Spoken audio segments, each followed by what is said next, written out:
The day Vanessa Montgomery clicked her Prada heels across my porch, I made a decision that would either save my ranch or destroy everything my family built for 97 years.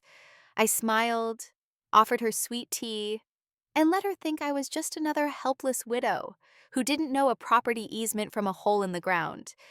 Biggest mistake she ever made was believing her own assumptions about Texas women. My name is Catherine Brennan. Most folks call me Kat. That morning started like every Saturday for the past 3 years since I buried my husband James. 5:30 alarm, coffee so strong it could strip paint, then out to the barn before the sun remembered it had a job to do. The hill country air was still cool, carrying that particular scent of limestone and cedar that means you're home in Texas. Blue bonnets carpeted the north pasture where Duke, my prize longhorn bull, stood watching the sunrise like he owned it. In a way, he did. This was his kingdom, had been his family's kingdom since 1927. I was teaching a riding lesson when I first saw that white Tesla crawling up my gravel drive like a ghost that didn't belong. 8-year-old Emma Rodriguez sat on Patches, a gentle mare with more patience than sense, learning to post to the trot. The little girl's face showed pure concentration, that beautiful focus children get when they're learning something that matters. Her parents worked 2 jobs each just to afford these Saturday lessons. $50 an hour. Used to be $75 until I realized half the county couldn't afford that anymore. The Tesla stopped 20 yards from the barn. Door opened. Out stepped a woman who looked like she'd gotten dressed for a corporate merger instead of a cattle ranch. Charcoal business suit, heels that cost more than my monthly feed bill, sunglasses that probably had a designer name I'd never heard of.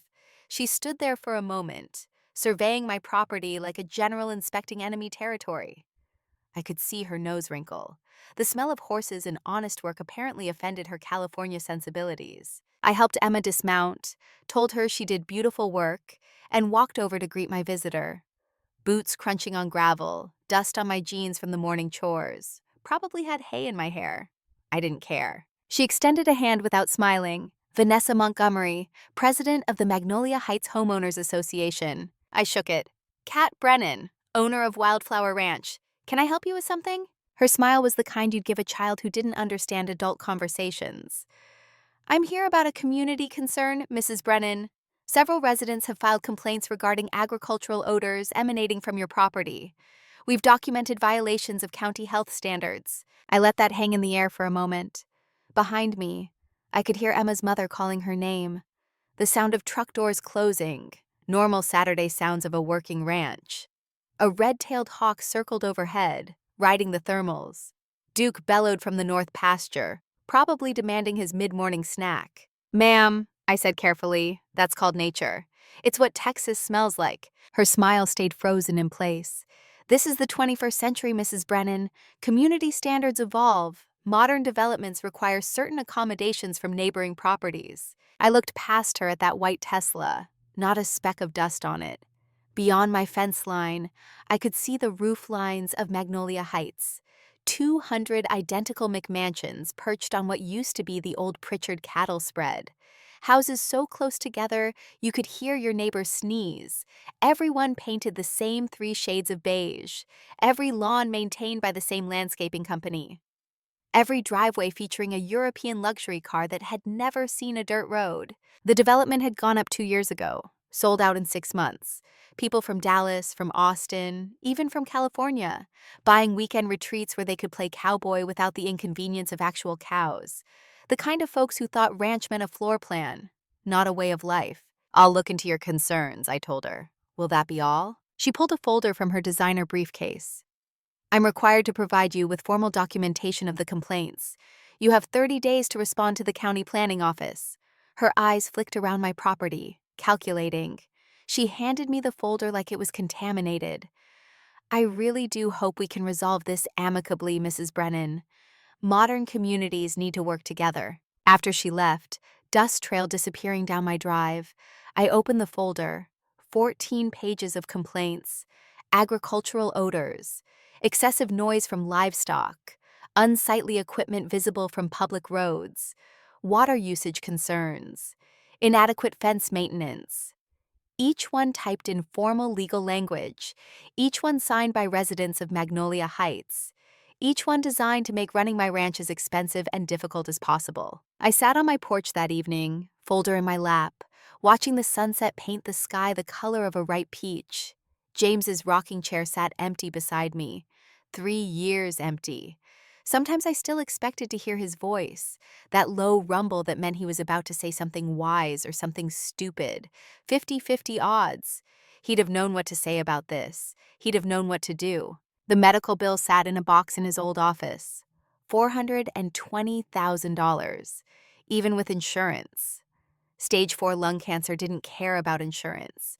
Didn't care that James had never smoked a day in his life, that he'd been a high school football coach for 30 years, that he was only 61 years old when the coughing started. We'd fought it for 18 months. Clinical trials in Houston, experimental treatments in San Antonio, specialists who cost more per hour than most folks made in a week.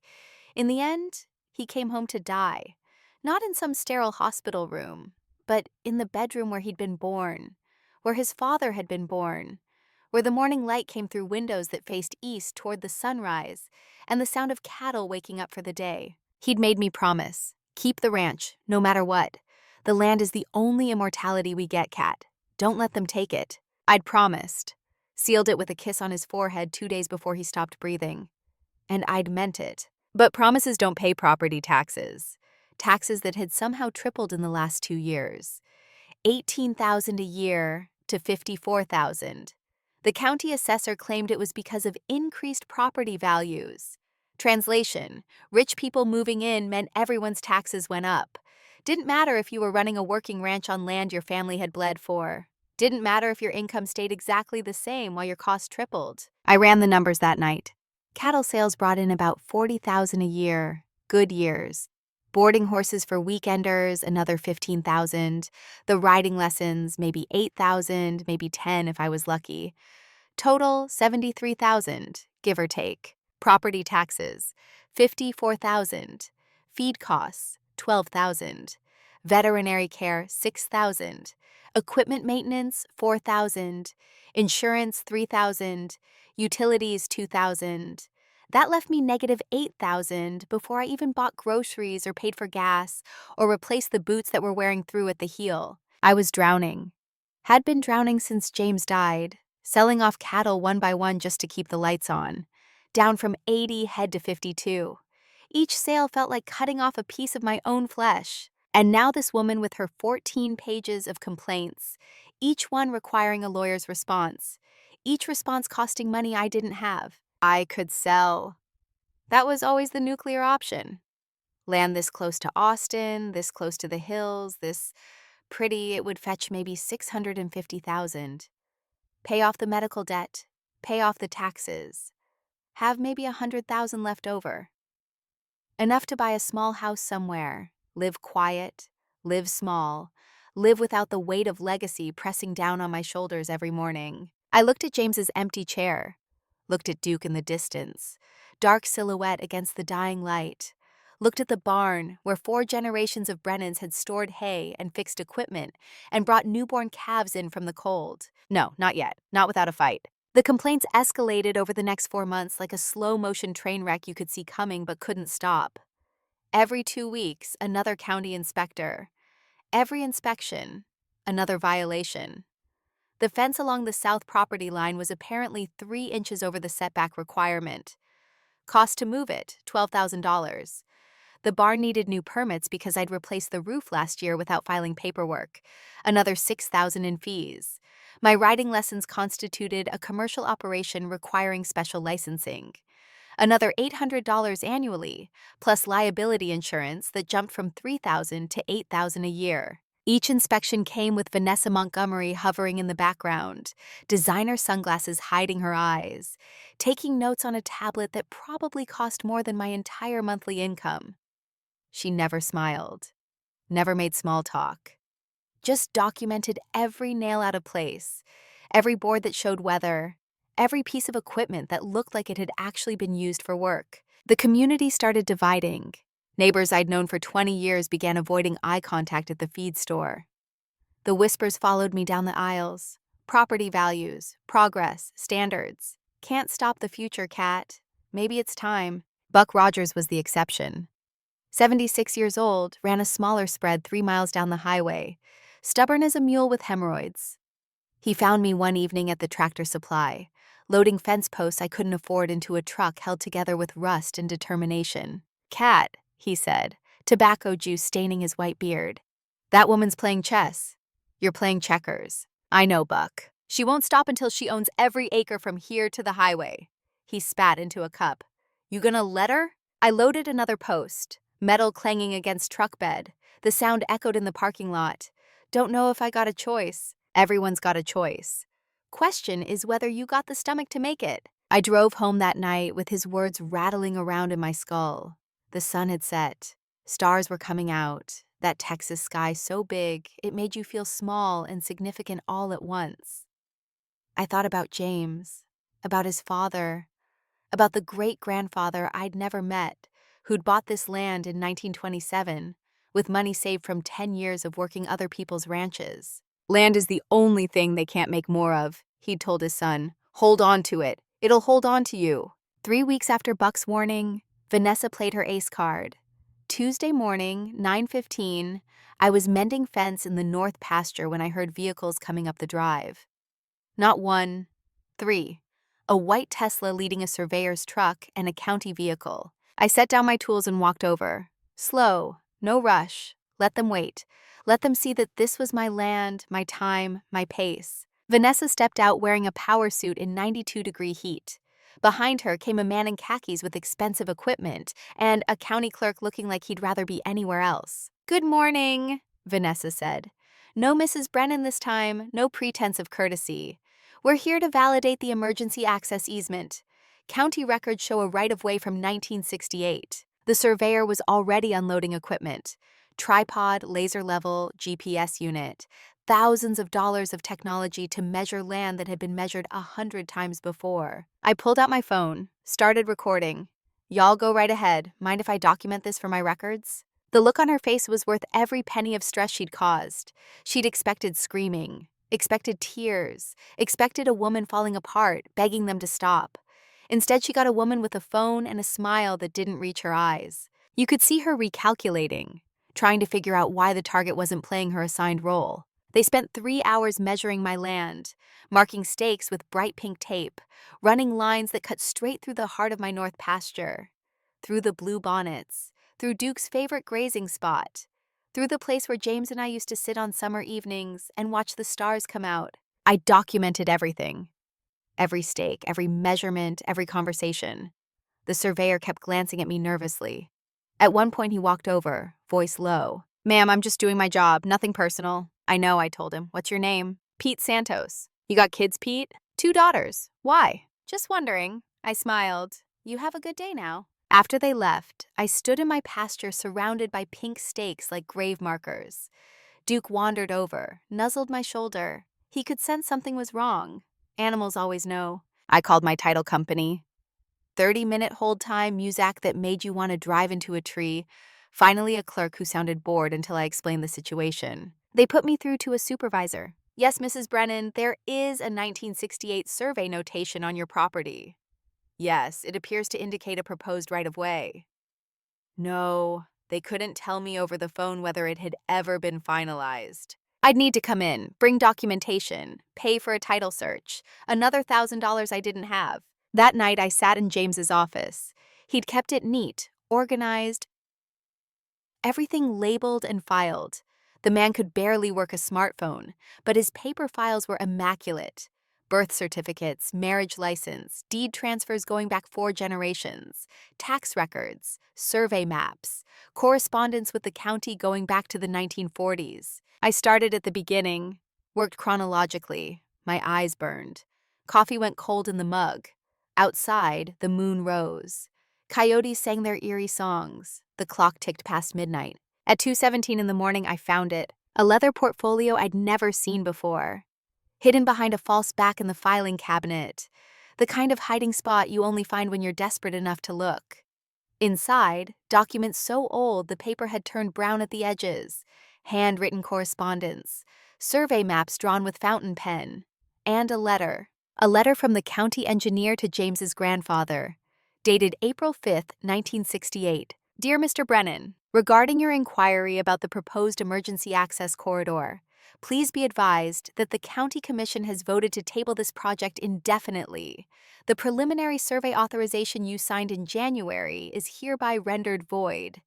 As discussed, no easement will be recorded unless and until the Commission approves final construction, which at this time appears unlikely given budget constraints. Please consider this matter closed. I read it 3 times, then a fourth.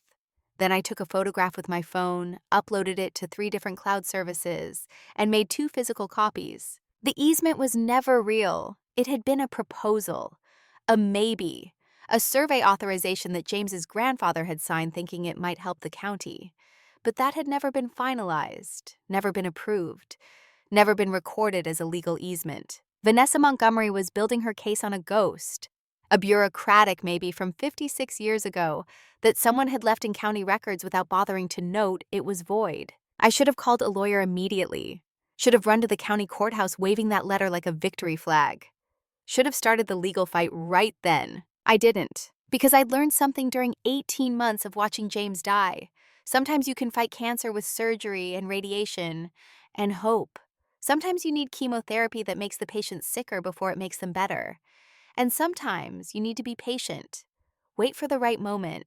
Let the cancer think it's winning right up until you hit it with everything you've got. Vanessa Montgomery was cancer, the kind that spreads slow, that disguises itself as normal tissue, that kills by inches instead of all at once. And I was about to let her spread a little bit more. 3 days after I found the letter, Vanessa filed a formal petition with the county.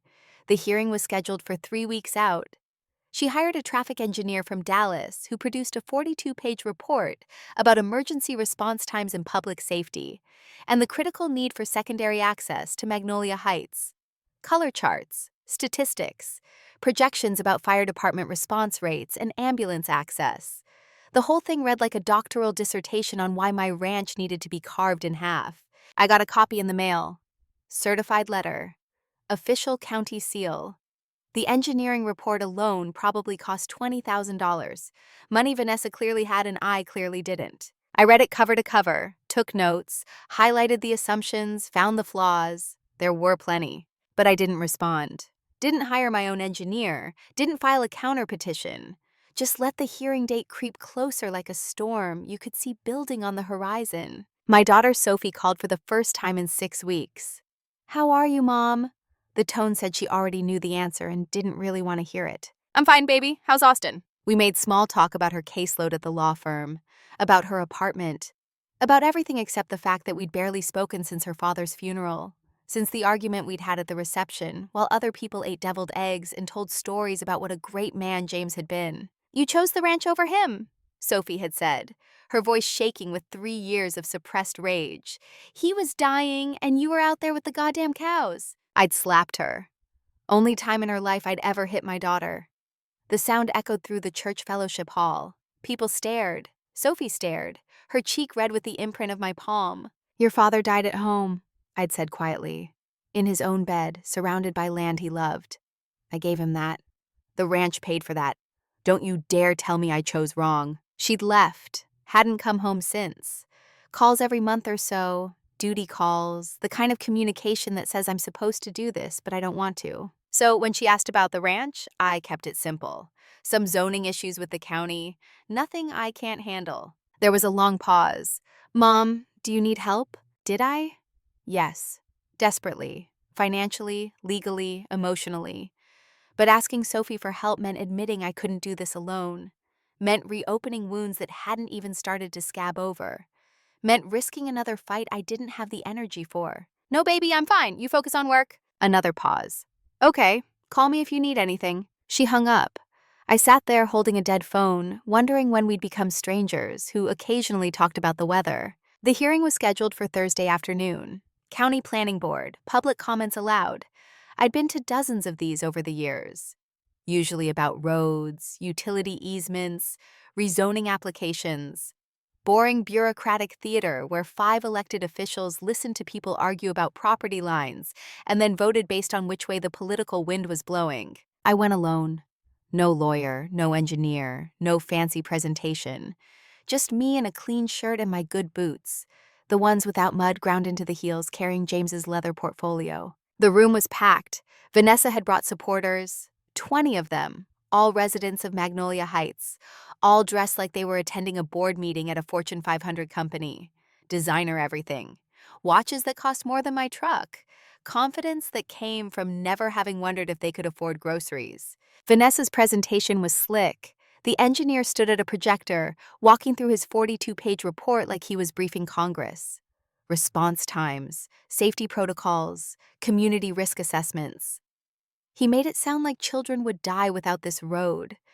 Made it sound like my cattle were blocking ambulances from saving lives. The board members nodded along, asked softball questions, smiled at Vanessa like she was doing them all a favor by being so thorough. Then it was my turn. I stood at the podium feeling every one of my 56 years. Feeling the weight of the medical bills, the property taxes, the sleepless nights wondering how I'd make it another month. Feeling the ghost of James sitting in the back row, watching to see if I'd keep my promise. I placed the leather portfolio on the podium and opened it. My name is Catherine Brennan. My family has owned Wildflower Ranch since 1927. This is a letter from the county engineer to my father-in-law, dated April 5th, 1968. I began reading. The easement Ms. Montgomery is trying to activate was never finalized. It was a preliminary survey that the county commission tabled indefinitely. According to this letter, the matter was closed 56 years ago. I slid copies across to each board member. They read. Some frowned. One looked at Vanessa, who'd gone pale under her makeup. Ms. Montgomery, the board chairman said, were you aware of this correspondence? She stood smoothly, recovered quickly. Chairman Jenkins, preliminary correspondence doesn't override recorded survey documents. The 1968 survey clearly shows a right-of-way. That's not an easement, I interrupted. That's a survey authorization. There's a legal difference. The chairman looked uncomfortable. This is a technical legal matter. Perhaps we should refer this to the county attorney for review. With respect, sir, I said. This isn't technical. It's simple. My family never granted an easement. The county never finalized an easement. Ms. Montgomery is trying to resurrect a dead proposal from 56 years ago to build a road through my ranch. The room murmured. Vanessa's supporters shifted in their seats. I could see her lawyer whispering urgently in her ear. The board went into closed session. 23 minutes. I counted. Watched the second hand tick around the clock on the wall. Wondered if this was what it felt like before a jury came back with a verdict. They filed back in. Chairman Jenkins looked like he'd rather be anywhere else. Mrs. Brennan, we appreciate your documentation. The letter you provided raises significant questions about the easement's validity. However, after consultation with staff, we believe the public safety concerns Ms. Montgomery has raised warrant further consideration. We're approving the preliminary access road petition 3 votes to 2. You'll have 30 days to file an appeal if you wish to contest this decision. The room erupted. Vanessa's supporters applauding like they'd just won the Super Bowl.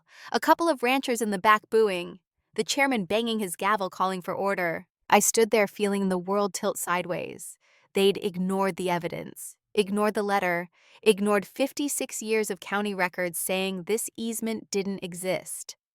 Voted for it anyway because public safety sounded better than property rights. Vanessa walked past me on her way out, leaned close enough that only I could hear.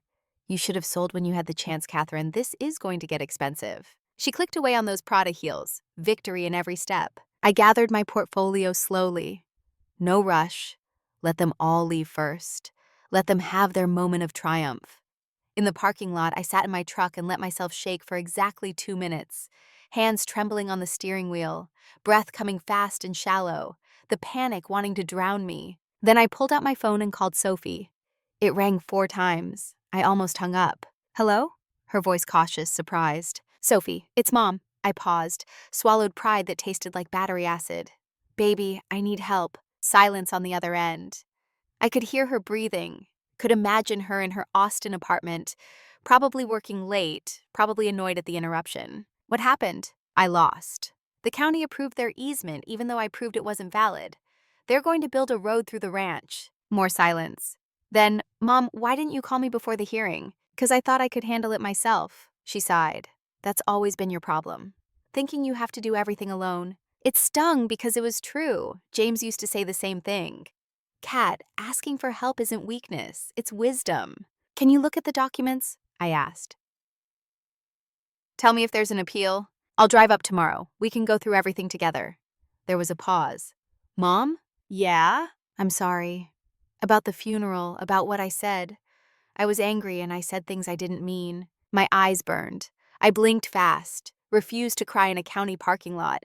We were both hurting, baby. Grief makes people cruel sometimes. I love you, Mom. I love you too. After we hung up, I sat there watching the sunset behind the county courthouse. Orange and pink painting the sky. Vanessa's white Tesla pulled out of the lot, followed by her entourage of supporters. Probably going out to celebrate. Probably toasting their victory over the stubborn widow who didn't know when to quit. I started my truck. The engine coughed twice before turning over. Needed a new battery. Needed new everything. I drove home slowly, windows down, letting the evening air cool the anger that burned in my chest. Buck Rogers was sitting on my porch when I got there. 2 beers sweating in the evening heat. He handed me one without a word. Heard you got railroaded, he said. 3-2. Figured. Half those board members got family living in Magnolia Heights. Corruption doesn't always look like briefcases full of cash. Sometimes it just looks like cousins voting for cousins. We drank in silence for a while, watching the stars come out, listening to the cattle settle for the night. Duke's bellow carrying across the pasture. What are you gonna do? Buck asked. I smiled. First genuine smile I'd managed all day. I'm gonna let them build their road. He looked at me like I'd lost my mind. Kat, that's surrender. No, I said, that's strategy. Sometimes the best way to win is to let your enemy think they've already won. I didn't tell him about the letter. Didn't tell him about Sophie coming.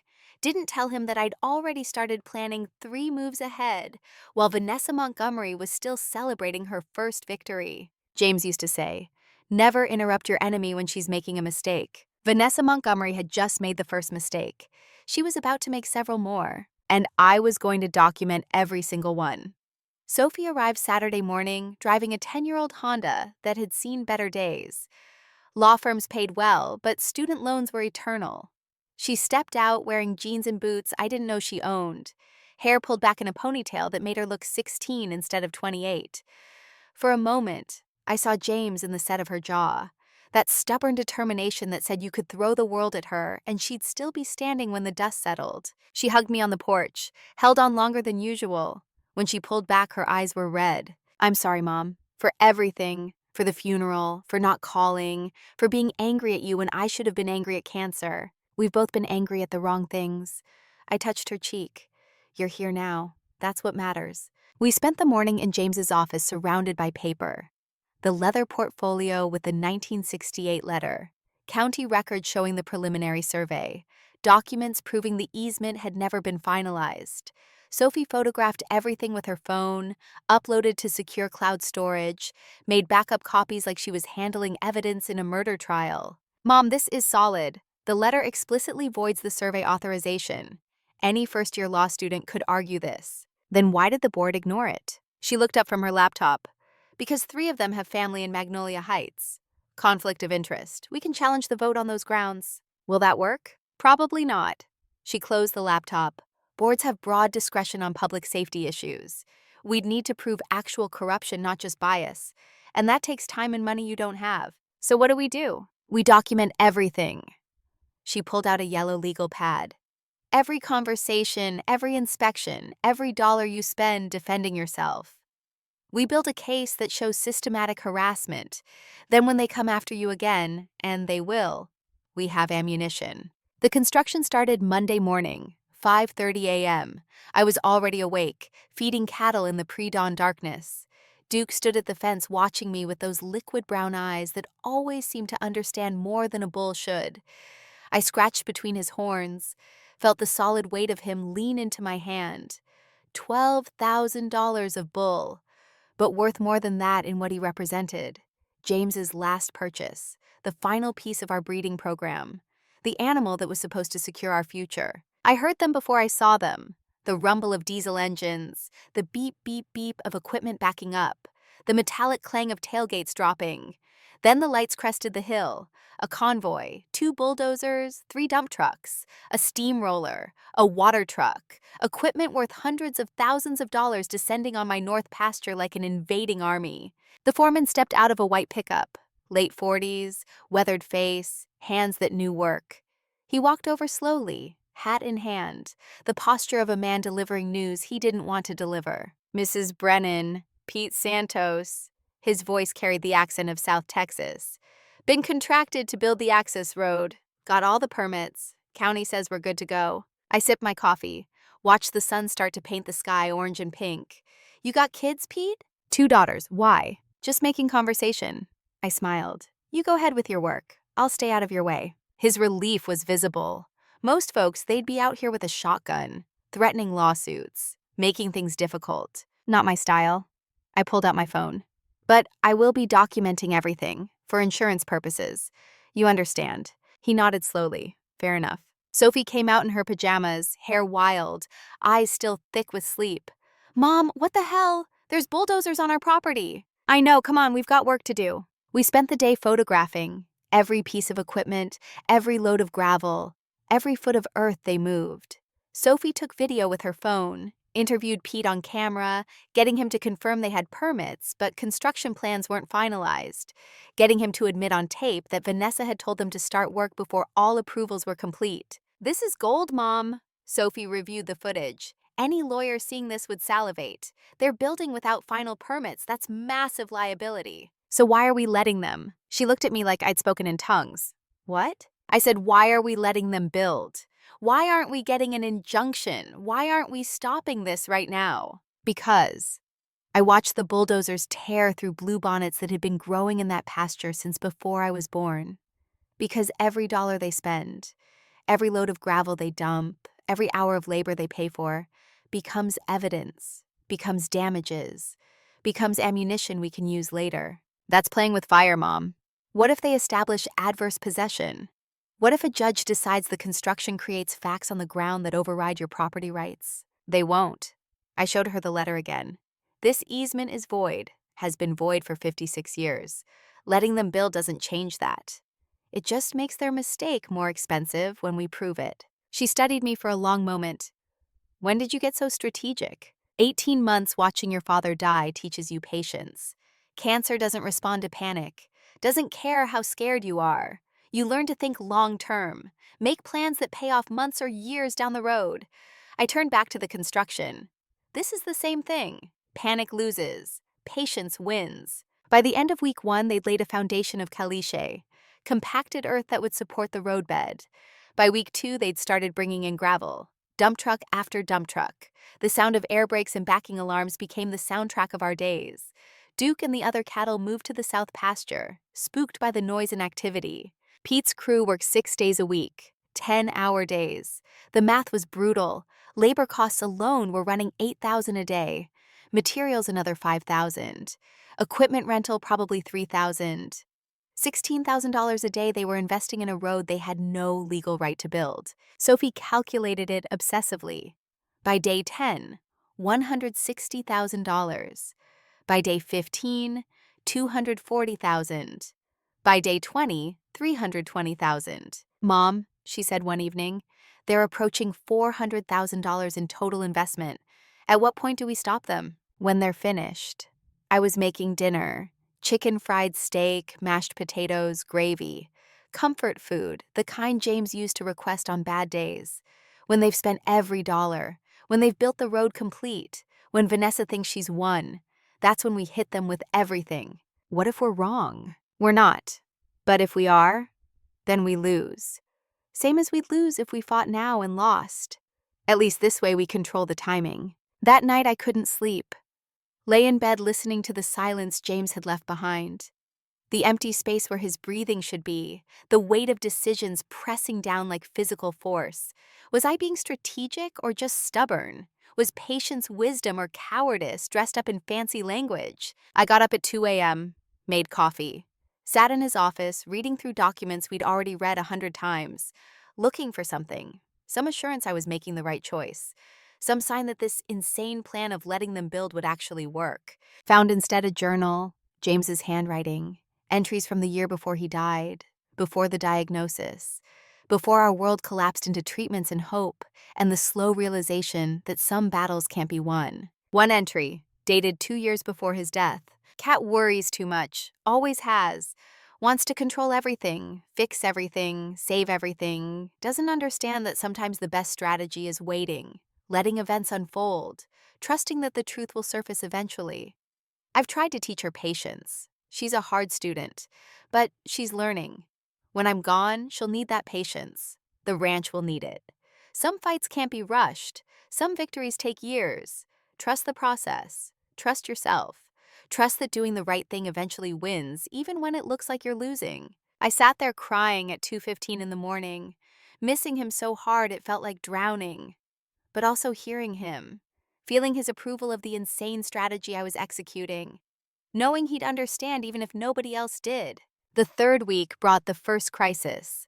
County Inspector Jerry Mullins, same man who'd found violations before, showed up Wednesday morning with Vanessa hovering in the background like a well-dressed vulture. "Mrs. Brennan, need to do a safety inspection. Received complaints about structural issues with your barn." That barn was built in 1947, stood through hurricanes and ice storms. What structural issues? He pulled out a checklist, walked around the barn pointing at things that had been there for 70 years. This beam shows weathering. That joint has separation. The roof sheathing has minor deterioration. Each observation delivered in bureaucratic monotone, while Vanessa took notes behind him. Cost to repair, $28,000. Timeline, 30 days, or the property would be condemned as unsafe for livestock. Sophie exploded when I showed her the report. "This is extortion. Every one of these violations is cosmetic. The barn is structurally sound. Prove it." "What?" "Prove the barn is sound. Get an independent inspection. Show his report is fabricated. Cost us $2,000, but it'll prove corruption." "And in the meantime?" "In the meantime, we document, add it to the file, build our case one brick at a time." She hired an engineer, local guy, been inspecting agricultural structures for 30 years. He went through the barn with equipment that probably cost more than my truck, took measurements, ran calculations, wrote a report that demolished Mullins's findings. "This barn is not only safe, it's probably sounder than 90% of modern construction." The weathering inspector Mullins noted is cosmetic. The joint separation is within normal tolerance for a structure this age. The roof sheathing shows no deterioration that affects structural integrity. His conclusions are either grossly incompetent or deliberately false. We submitted the report to the county. Got back a form letter saying the original inspector's findings stood. I'd have 30 days to make repairs or face condemnation proceedings. "They're not even pretending anymore," Sophie said. "This is naked corruption. Corruption we're documenting." I filed the independent report with everything else, added the engineer's bill to our damages tally, kept building the case brick by brick. Friday night brought the fence cutting. I was asleep when it happened. No security cameras, no lights on that part of the property, just someone in the darkness with wire cutters and malice. 4 separate cuts. Gates left open, 22 head of cattle scattered across 3 counties. The call came at 11 p.m. Sheriff Martinez, voice apologetic. "Mrs. Brennan, we got a situation. Your cattle are on Highway 290. Need you to come help round them up." I threw on clothes, woke Sophie. We drove out into darkness lit only by flashing police lights and the desperate hope that none of the cattle had been hit by traffic. Found them scattered along the highway, confused, frightened, bunched together in groups, not knowing whether to run or fight. Buck Rogers showed up with his trailer and 3 ranch hands. Word had spread on the scanner. Within an hour, we had a dozen neighbors helping, herding cattle off the highway, loading them into trailers, searching the ditches and back roads for strays. By 4 a.m., we'd recovered 21. Duke was missing. I drove every back road within 5 miles, called his name like he was a dog instead of a 1,200-pound bull, checked every pasture, every tree line, every place a frightened animal might shelter. Found nothing. The call came at dawn. State trooper, voice careful, the way people sound when they're delivering bad news and trying not to make it worse. "Ma'am, we found your bull, Highway 290, about 3 miles from your property." "I'm sorry." Duke lay on the shoulder. A semi-truck driver stood nearby, shaking, face pale. He'd been heading to Austin at 60 miles an hour when Duke had wandered onto the highway. No time to brake, no time to swerve, just impact and death and the terrible mathematics of mass times velocity. I knelt beside Duke in gravel and broken glass, put my hand on his still warm hide. Sophie stood behind me crying. The trooper took photos for his report. The truck driver kept apologizing. None of it mattered. Duke was gone. James's last gift to the ranch, $12,000 of breeding program, the anchor of our future, dead because someone had cut our fences and Vanessa Montgomery wanted my land. Sophie drove me home. Neither of us spoke. What was there to say? I'd been playing a long game, letting them build, documenting everything, being patient, and my patience had cost Duke his life. The house felt empty. The ranch felt empty. I sat in James's chair and stared at nothing while the sun came up over land that suddenly felt like it wasn't worth fighting for. Sophie made coffee, set a cup in front of me, sat down across the desk. Her eyes were red, but her jaw was set. We're stopping them. Today. No more documentation, no more patience. We file for an emergency injunction, stop the construction, make them pay for what they did. No. Mom, they killed Duke. They destroyed your property. They are criminals. We have evidence. We have nothing yet. I looked at her. We have a letter saying an easement was never finalized. We have documentation of construction. We have an engineer's report. We don't have proof they cut the fence. Don't have proof they killed Duke. Don't have anything that puts them in jail where they belong. So what do? We finish what we started. We let them complete the road. We let Vanessa think she's won. And then we hit her with everything. Not just property violations, not just construction fraud. Everything. We destroy her so completely she never threatens another rancher again. That's revenge talking. Number 1. I stood up, walked to the window overlooking the pasture where Duke should have been grazing. That's strategy. Revenge is hot, stupid, satisfying for a moment and useless long term. This is calculated. This is making sure what happened to Duke never happens to another rancher's livestock. She was quiet for a long time. Then, what if it costs us everything? Then it costs us everything, but at least we'll have tried. That afternoon, I called the veterinarian. Had Duke's body transported to a facility that could process it. His hide went to a tanner. His head to a taxidermist. I was going to have a memorial made. Something permanent. Something that would outlast all of us and remind future generations that some battles cost blood. The construction continued. Pete and his crew worked through the following week. If they knew about Duke, they didn't mention it. Just showed up every morning and built the road their employer had paid them to build. By day 25, they'd completed the base course. By day 30, they were laying asphalt.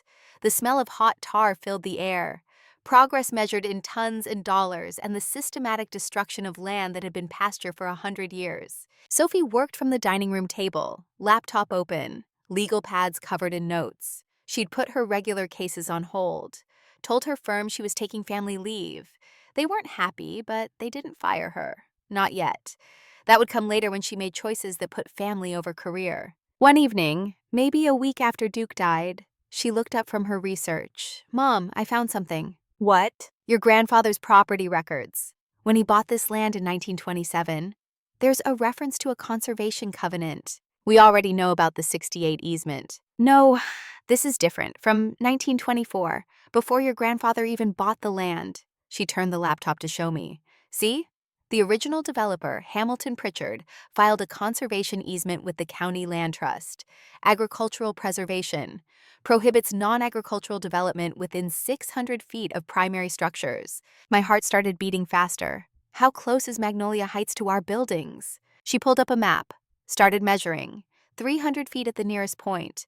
Most of the development is within 500 feet. Which means if this covenant is valid and enforceable, they built an entire subdivision on restricted land. She looked up, eyes wide. Mom, we're not talking about stopping a road. We're talking about invalidating 240 acres of residential development. How much damage? She did quick math on her calculator. Average home value $400,000. 147 homes in the restricted zone. That's close to $60 million. I sat down slowly. That kind of money wasn't real. That kind of damage didn't happen to people like me. That was nuclear option territory. the kind of weapon you never expect to hold. Can we prove the covenant is valid? I'd need to see the original documents, verify signatures, check recording dates. But if it was properly filed in 1924, it predates everything, runs with the land in perpetuity. She leaned back. This doesn't just save the ranch, Mom. This destroys everyone who tried to take it. Do we want that kind of power? She met my eyes. After what they did to Duke, after months of harassment, after trying to bankrupt you and steal land that's been in our family for 100 years, she paused. Yeah, I want that power. Question is whether you do. I thought about James, about the promises I'd made, about Duke lying dead on a highway because someone had decided my property rights didn't matter, about every small rancher being squeezed out by development and money, and people who thought legacy was just a word. Find the original covenant, I said. Verify everything. Make sure it's airtight. Then we'll decide what to do with it. She spent the next 3 days at the county courthouse, digging through archives that hadn't been digitized, going through record books from the 1920s when everything was handwritten and filed in ways that made no sense to modern researchers. She came home each evening covered in dust, eyes burning from old paper, but excited in a way I hadn't seen since she was a child discovering something new. Wednesday afternoon, she burst through the door holding a leather portfolio like it was the Holy Grail. I found it. Original Covenant, signed October 17th, 1924, recorded October 24th, witnessed and notarized, the whole thing. She spread it on the kitchen table. The paper was brown with age, but the ink was still clear. Legal language that would make modern lawyers weep with envy. Restrictions on development, penalties for violations, provisions for enforcement that had teeth even after 100 years. This is it, she said. This is our nuclear weapon. We spent that evening reading every word, making copies, photographing every page, uploading to multiple cloud services. This wasn't just a document anymore. This was evidence. This was ammunition. This was the difference between losing my ranch and saving every family farm in the county. The construction finished on day 37. Pete and his crew packed up their equipment, left behind a road, smooth asphalt, perfect drainage, proper grading, a professional job that had cost somewhere north of $400,000, an emergency access route that cut through the heart of my ranch and had absolutely no legal right to exist. Pete came to say goodbye, stood on my porch, hat in hand. Mrs. Brennan, I want to apologize for your bull, for everything. I was just doing a job, but that's no excuse. You didn't cut my fence, Pete. No, ma'am. But I knew something wasn't right. Should have asked more questions. Should have verified things myself. Instead, I just followed orders and your animal died. I appreciate the apology, but the people responsible aren't you. They're the ones who gave the orders. He nodded, handed me a business card. If you ever need someone to testify about what really happened here, you call me. I'll tell the truth, whatever it costs. After he left, Sophie looked at the card. You think he means it? I think he's a good man who got used by bad people. That makes him an asset. That night we sat on the porch watching the sunset over the completed road. $400,000 of asphalt and gravel cutting through bluebonnets that would never grow there again. Vanessa's victory. Her proof that money and determination could overcome property rights and common decency. She doesn't know yet, Sophie said. About the covenant. Number. And we're not telling her. Let her celebrate. Let her think she's won. Let her get comfortable. How long? Until the moment it hurts most. I sipped my coffee. War isn't about winning battles. It's about winning the war. We just let her win every battle. Now we win the war. 3 weeks after construction finished, we got notification of the court date, formal hearing to validate the easement and make the road permanent.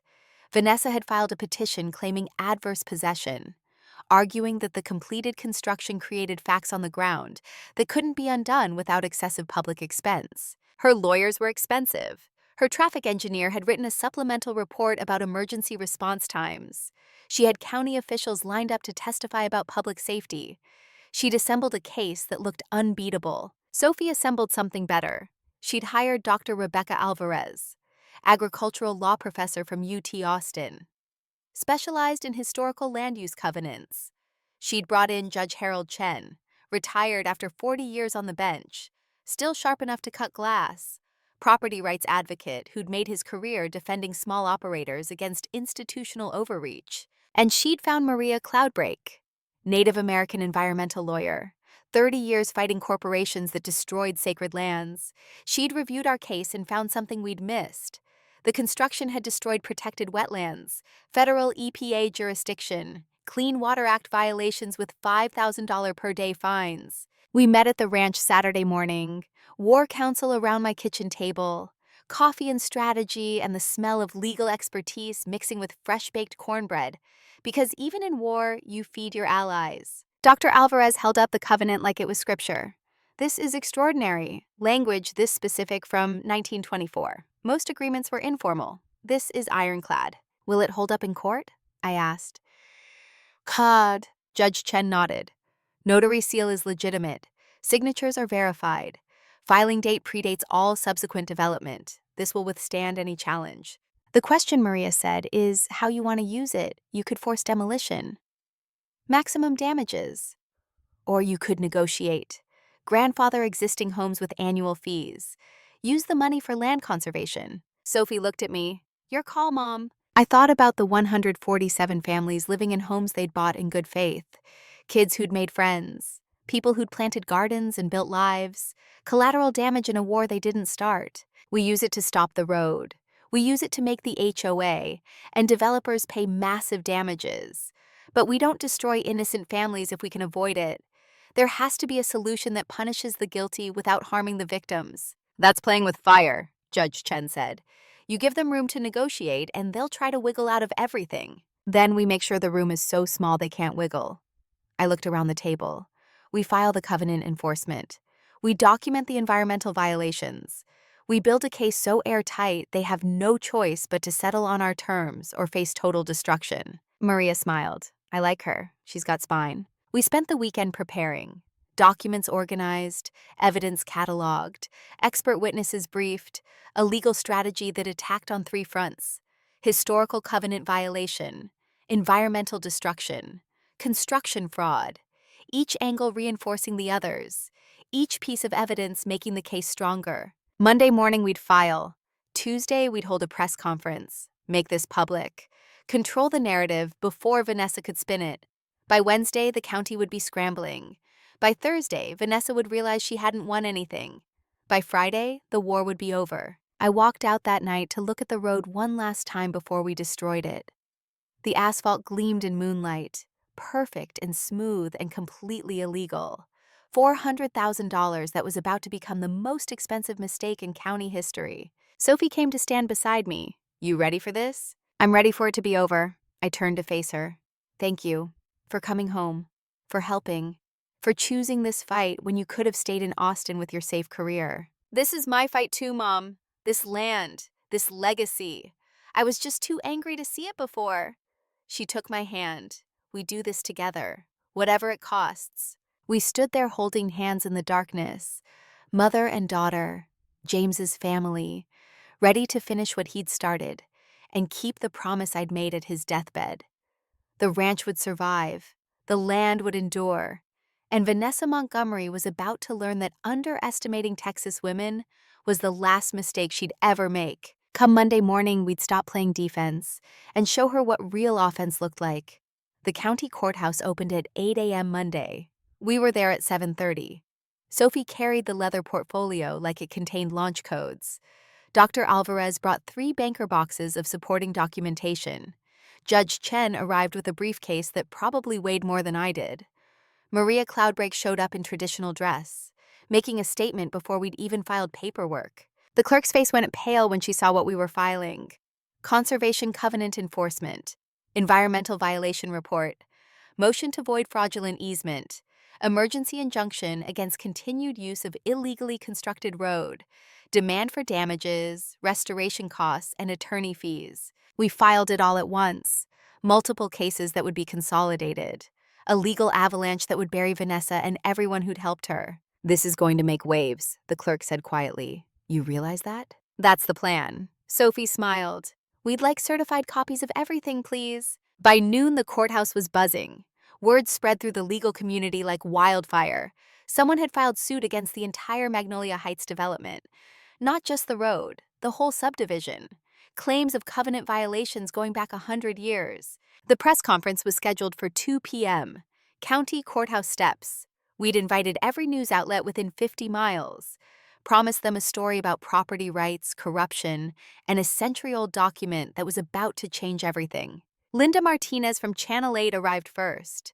She'd been covering the story from the beginning, understood the stakes, set up her camera with prime position on the steps. Other reporters followed, print, radio, online. Even a crew from Austin. By 1:45, we had a crowd of 30 journalists and twice as many curious spectators. I stood at the microphone feeling every one of my 56 years, feeling the weight of James's absence, feeling the ghost of Duke standing in a pasture that now had a road through its heart, feeling the responsibility of representing every small operator who'd ever been pushed around by money and power. My name is Catherine Brennan. My family has owned Wildflower Ranch since 1927, 4 generations, through depression and drought and every kind of hardship you can imagine. We've survived because we've been good stewards of the land and because we followed the law. I paused. Let that sink in. The cameras kept rolling. 6 months ago, the Magnolia Heights Homeowners Association claimed they had a legal right to build a road through my ranch. They said it was for emergency access. Said it was about public safety, said property rights had to give way to community needs. They were lying. I held up the 1968 letter. This document proves the easement they claimed never existed. It was voided 56 years ago. Everything they've done since has been fraud. Sophie stepped forward with the covenant, but that's not all. In 1924, a conservation easement was filed protecting agricultural land in this area.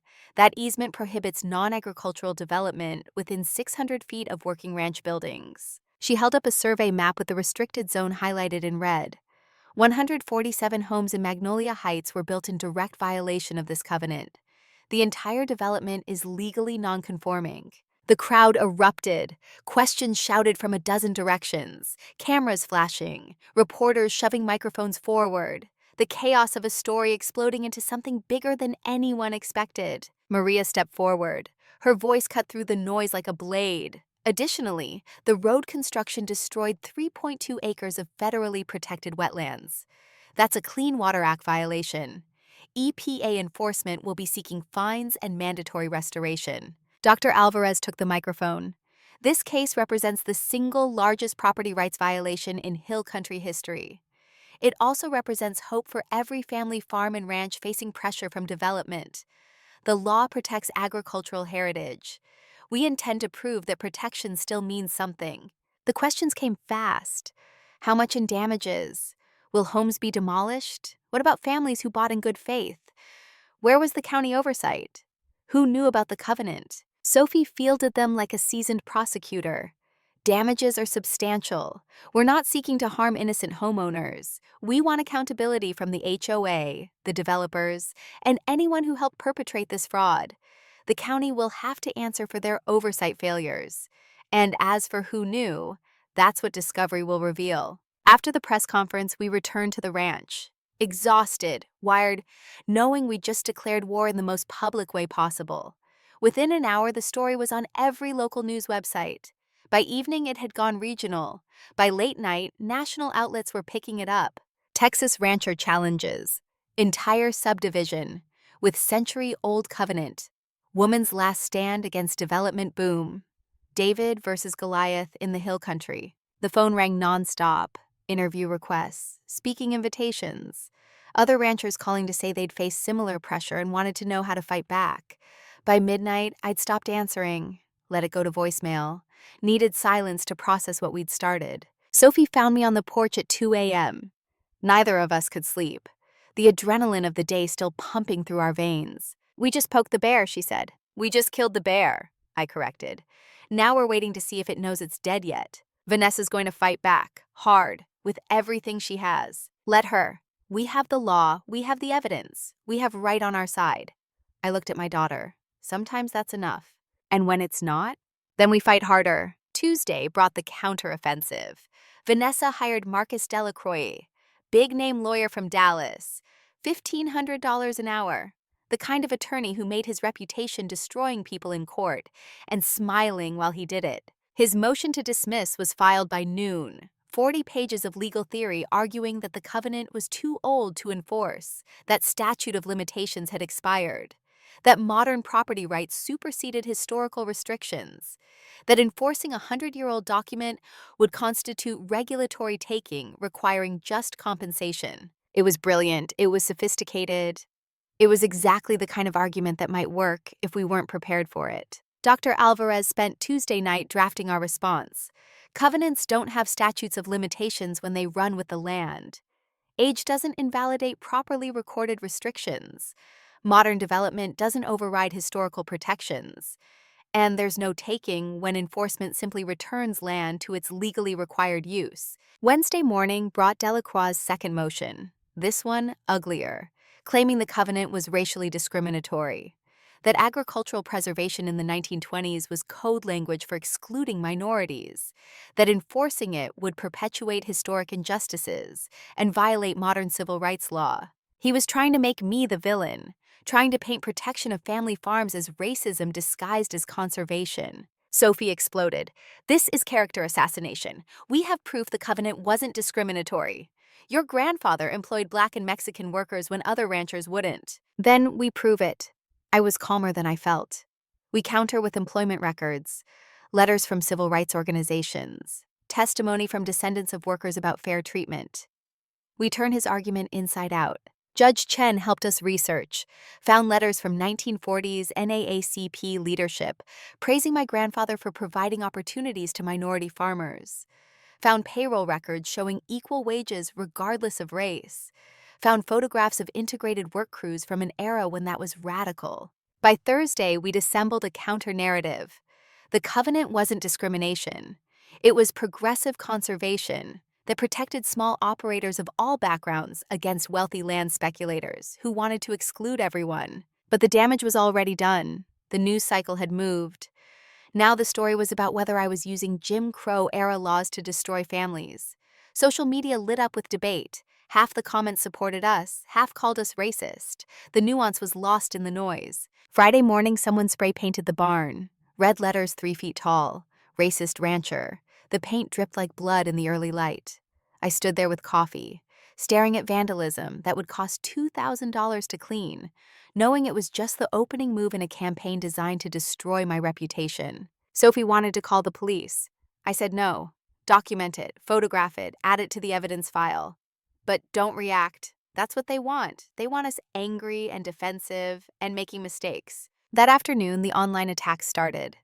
Fake social media accounts, posts I'd never made, quotes I'd never said, photoshopped images making me look like some kind of extremist. Professional work, expensive work, the kind of digital assassination that requires coordination and funding. Sophie traced some of it back to a PR firm in Austin. Same firm handling Magnolia Heights Media. Payments from Vanessa's personal accounts. $50,000 for a 2-week campaign to destroy me. "She's spending everything," Sophie said. "Legal fees plus this PR war. She's burning through money like it's gasoline." "Good. Let her empty the accounts. When we hit her with criminal charges, she won't have anything left for defense." "What criminal charges?" "The ones we're building." I pulled out the USB drive, the anonymous package that had arrived with evidence of embezzlement. "We haven't used this yet. Been saving it. Time to give it to the FBI." "That's a big step, Mom. Federal investigation. This becomes about more than property rights. This already is about more than property rights. This is about corruption. About people who think money lets them break any law. About making an example so clear that every other HOA in Texas thinks twice before trying this." We made the call Saturday morning.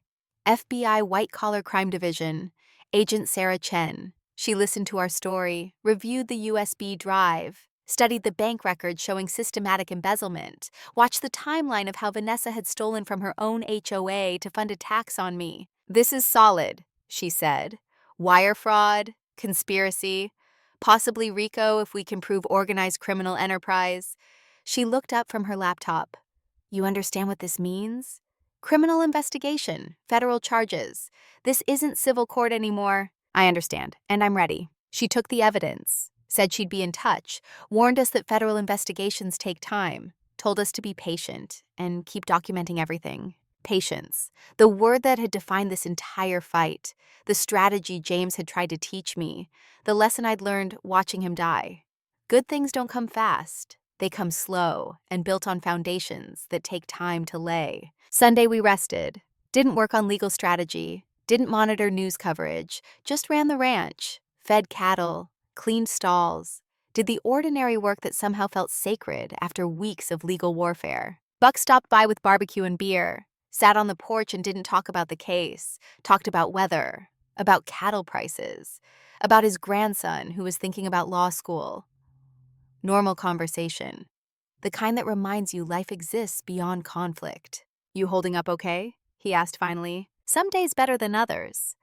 I watched Justice grazing in the pasture. The young bull was growing, learning his place, becoming what Duke should have been.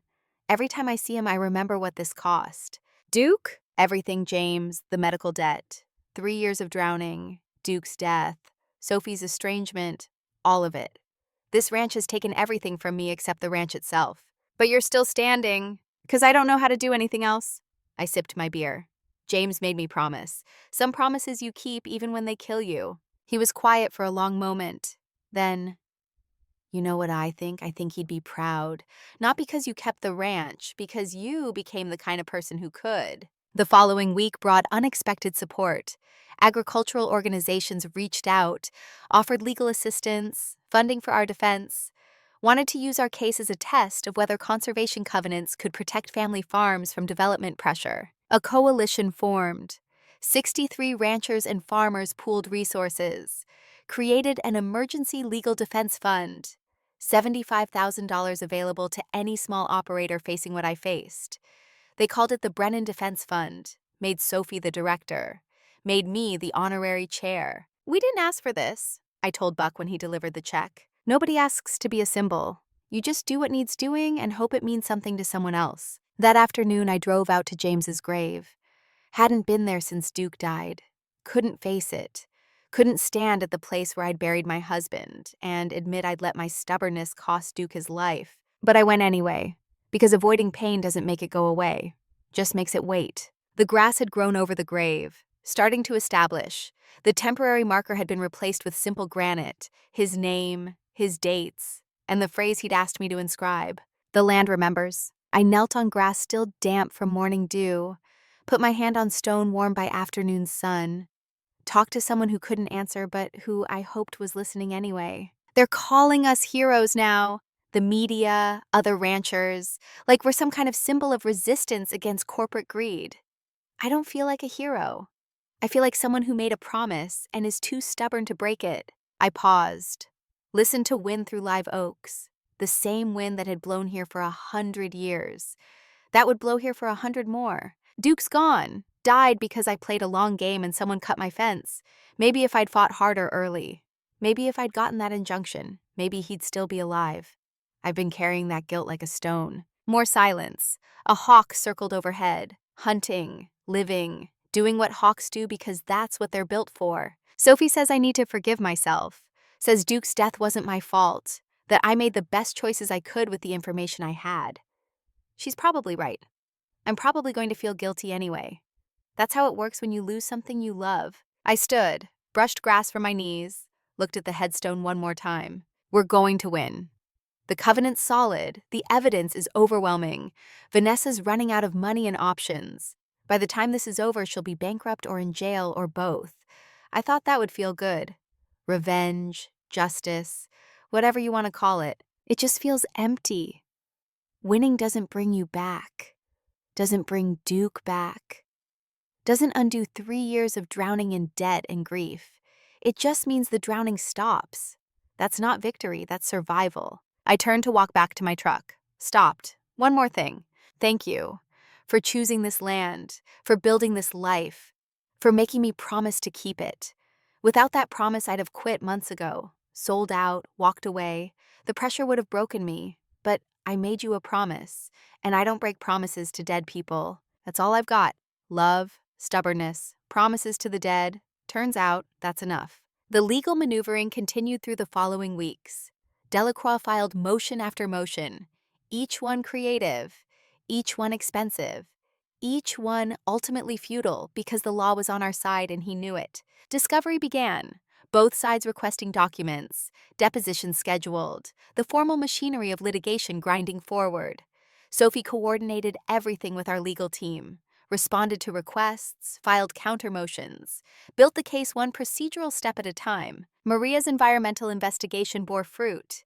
EPA inspectors confirmed wetland destruction, issued notice of violation, $5,000 per day in fines retroactive to construction start, 42 days, $210,000 in counting, plus mandatory restoration at an estimated cost of $500,000. Vanessa was now fighting on 3 fronts: covenant violation, fraudulent easement, environmental crimes, each one expensive, each one potentially catastrophic, all happening simultaneously. Her resources were finite, the HOA had limited funds, her personal accounts were depleting.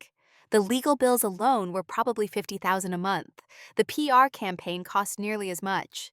She was burning through capital faster than she could generate it. Something had to break.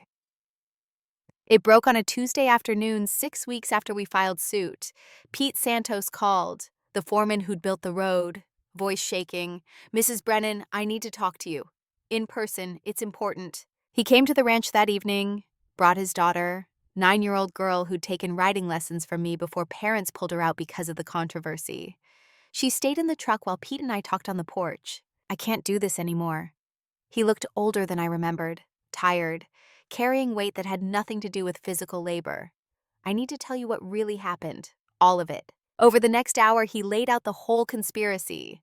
How Vanessa had hired him knowing the permits weren't complete, how she'd paid him extra to start work immediately, how she'd ordered him to make things difficult for me, how when that wasn't enough, she'd suggested maybe my fences needed maintenance, maybe my cattle could get loose, maybe accidents happen on ranches. She didn't explicitly order you to cut the fence. No, ma'am, but the implication was clear. Make it expensive for her to fight, make her want to sell, do whatever it takes short of violence. "Did you cut my fence?" He looked at the ground. "No. But I didn't stop it either. One of my crew, I won't say who, he took the job for extra money. $1,000 cash to cut 4 fence lines. I knew it was happening and I looked the other way. Your bull died because I was a coward." "Why are you telling me this now?" "Because my daughter asked me today if you were a bad person." She remembered her riding lessons, remembered you teaching her about horses and responsibility, asked why we'd stop coming. I told her it was complicated.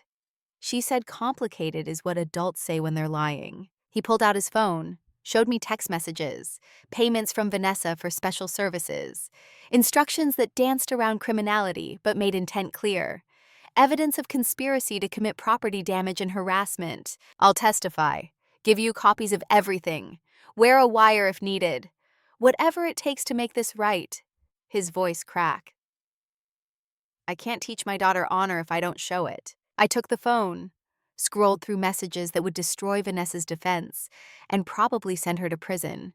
Evidence of criminal conspiracy, witness intimidation, fraud, everything we needed to turn a civil case into a criminal prosecution. "Pete, you realize what this means for you?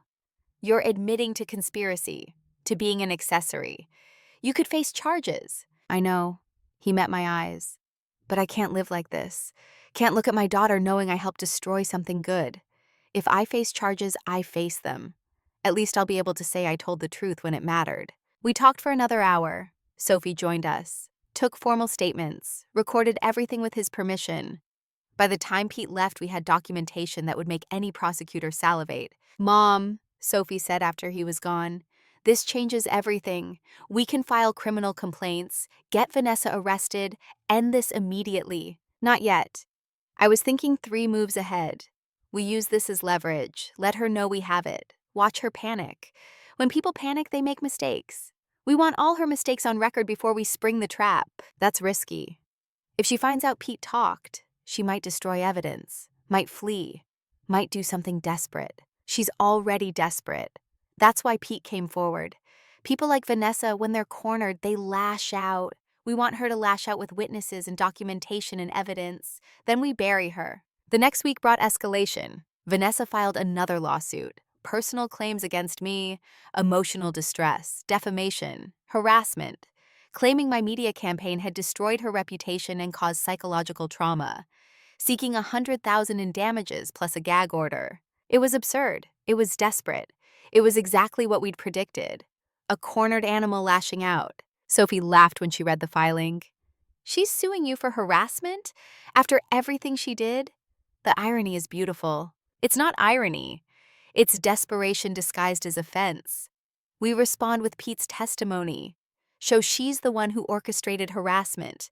Turn her lawsuit into a confession. But we didn't file Pete's evidence yet. We were holding it, building a bigger case, waiting for federal investigators to complete their work.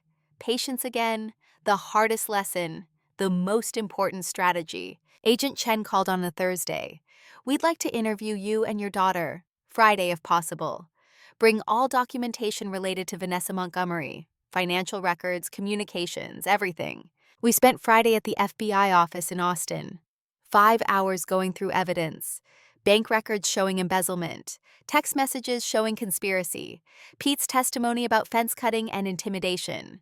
The USB drive contents. 3 years of systematic fraud and harassment documented in excruciating detail. This is substantial, Agent Chen said.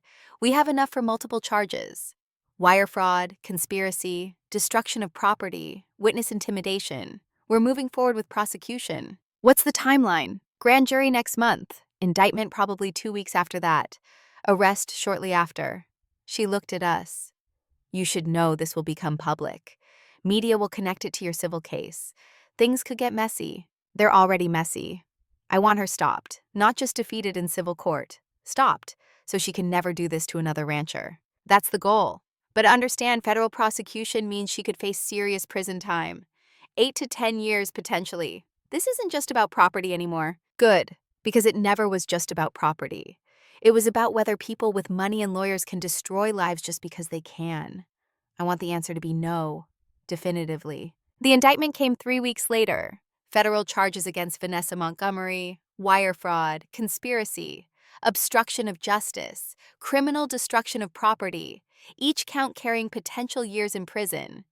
Each one backed by evidence so overwhelming her lawyers immediately started talking about plea deals. The news broke on a Monday morning. By noon, it was national news. HOA, president faces federal charges in ranch dispute. Corporate corruption meets Texas justice. The story had everything. Rich people behaving badly, small ranchers standing up to power, federal prosecution of white-collar crime. My phone exploded. Media requests, interview invitations, but also something else. Support. Hundreds of emails from people who'd faced similar battles. Ranchers threatened by development, small business owners crushed by corporate pressure, people who'd been told to just accept progress and shut up. You gave us hope, one email said. You showed that fighting back is possible, that the law can protect regular people if they're brave enough to use it. Another. I was about to sell my family's farm, 6 generations. Couldn't afford the property taxes after developers moved in next door. Your story made me reconsider, made me think maybe there's another way. And another. Thank you for not quitting, for showing my daughter that standing up to bullies matters even when it costs everything. I read them all, every single one. Let the words sink in. This had stopped being about my ranch, stopped being about personal victory. It had become something bigger, a symbol, a rallying cry, a proof that ordinary people could still win against money and corruption if they just refused to quit. The weight of that responsibility was crushing, also liberating, because it meant all the pain, all the loss, all the nights wondering if I'd made the right choices. It meant something beyond just survival. It meant legacy. The civil trial was scheduled for 6 weeks out. County courthouse. Judge Patricia Nguyen presiding. She'd been appointed specifically for this case. Reputation for fairness. Zero tolerance for corruption. Vietnamese immigrant who'd worked her way through law school and had no patience for people who thought wealth exempted them from rules. Our legal team prepared like we were going to war, which we were. Mock trials, witness preparation, evidence organization, every document indexed, every argument rehearsed, nothing left to chance. Vanessa's team prepared just as hard. Delacroix brought in associates, expert witnesses, traffic engineers and property appraisers, and anyone who could make the case that development trumped conservation. But their preparation was hampered by the federal charges. Hard to argue you're the victim when you're facing criminal prosecution.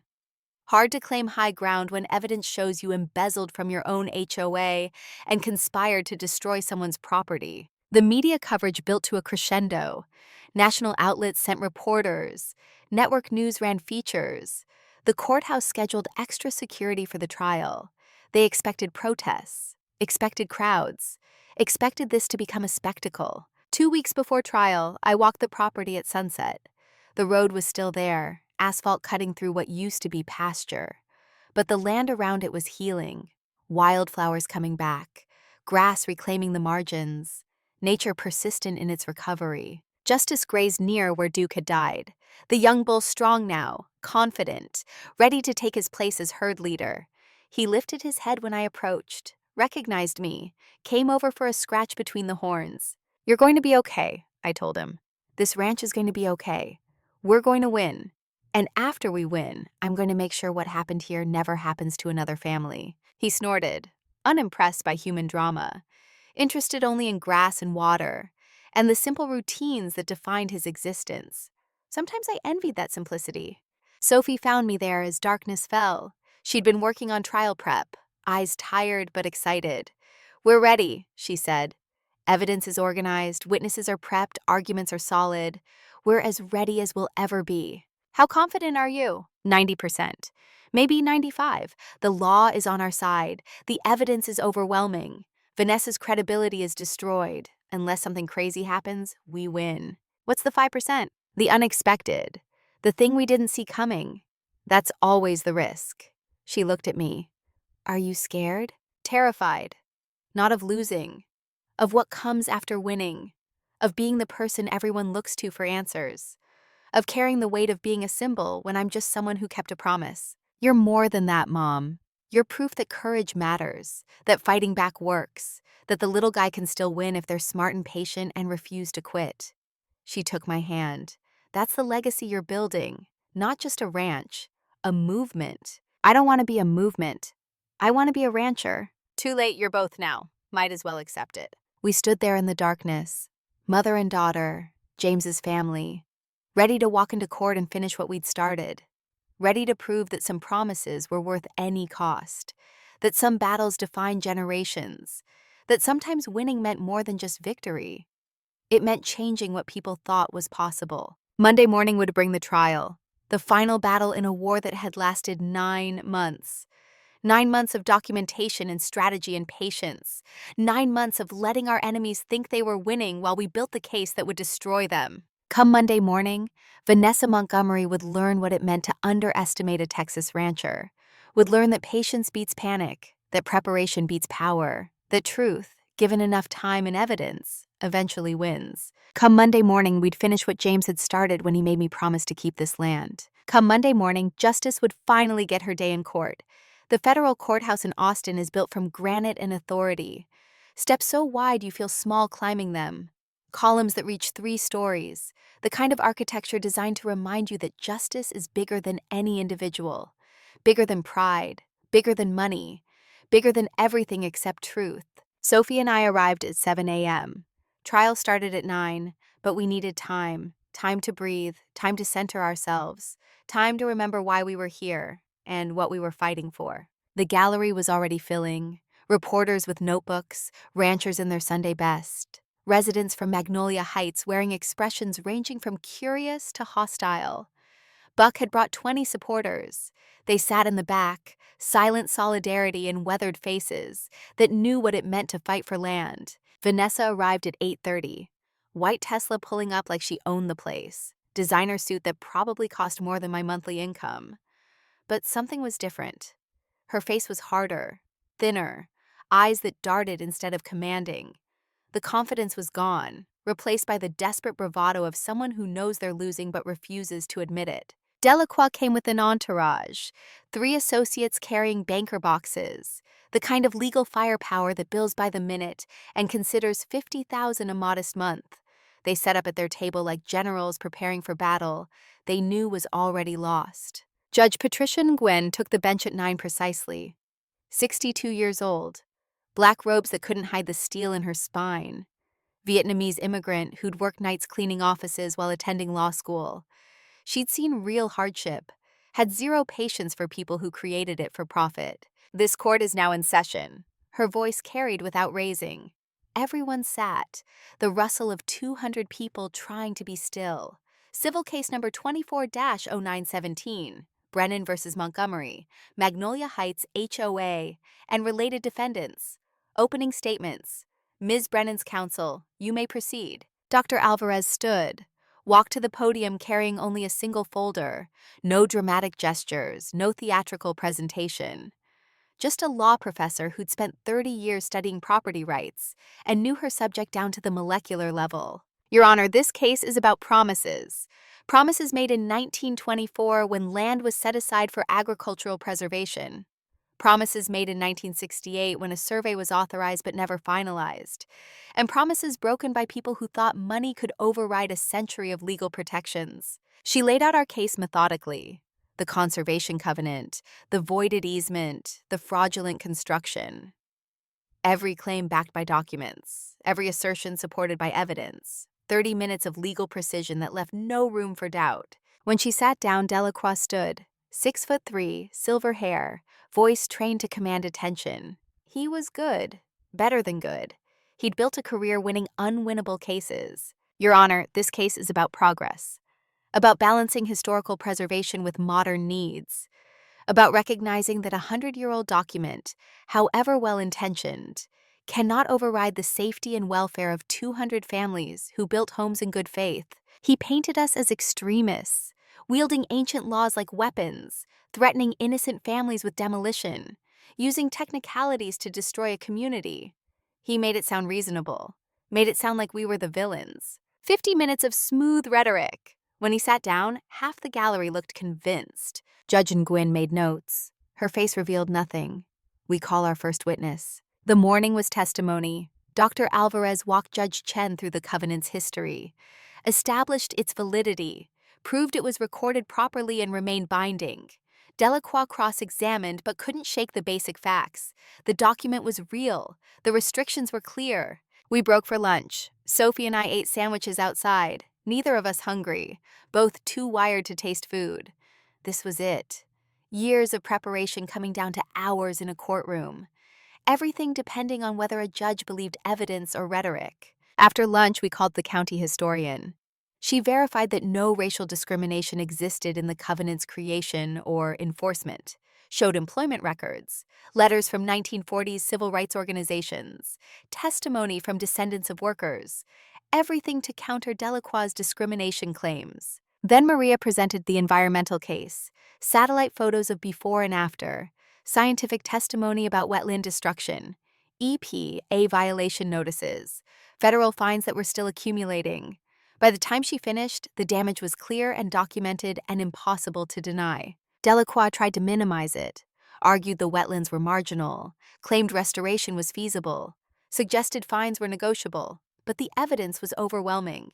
They'd destroyed protected lands and everybody in that courtroom knew it. By 4 p.m., we'd presented most of our case. One witness remained, the one that would either win or lose everything. I debated calling him. Sophie thought it was too risky. Dr. Alvarez said it was essential. Judge Chen called it a gamble worth taking. We called Pete Santos. The bailiff opened the door. Pete walked in wearing a suit that didn't quite fit, clean-shaven, nervous. The man who'd built the road, the man who'd watched my fence get cut, the man who'd finally found courage to tell the truth. He took the stand, swore to tell the truth, met my eyes across the courtroom. I nodded. Just once, enough to say you're doing the right thing. Sophie questioned him, established his credentials, his role as foreman, his responsibility for the construction. Then she went for the throat. Mr. Santos, did Vanessa Montgomery know the construction permits were incomplete when she authorized you to begin work? Yes, ma'am. She told me to start anyway. Said the permits were a formality. Said by the time anyone noticed, the road would be finished and removal would be too expensive. Did she provide any other instructions regarding Mrs. Brennan? Objection. Hearsay. Delacroix was on his feet. Your Honor, this goes to conspiracy and intent.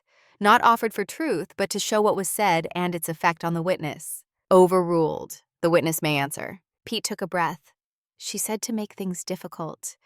Make Mrs. Brennan want to sell. She mentioned that ranches have accidents, fences need maintenance, cattle get loose. Are you saying she ordered you to sabotage Mrs. Brennan's property? Not in those words, but the implication was clear.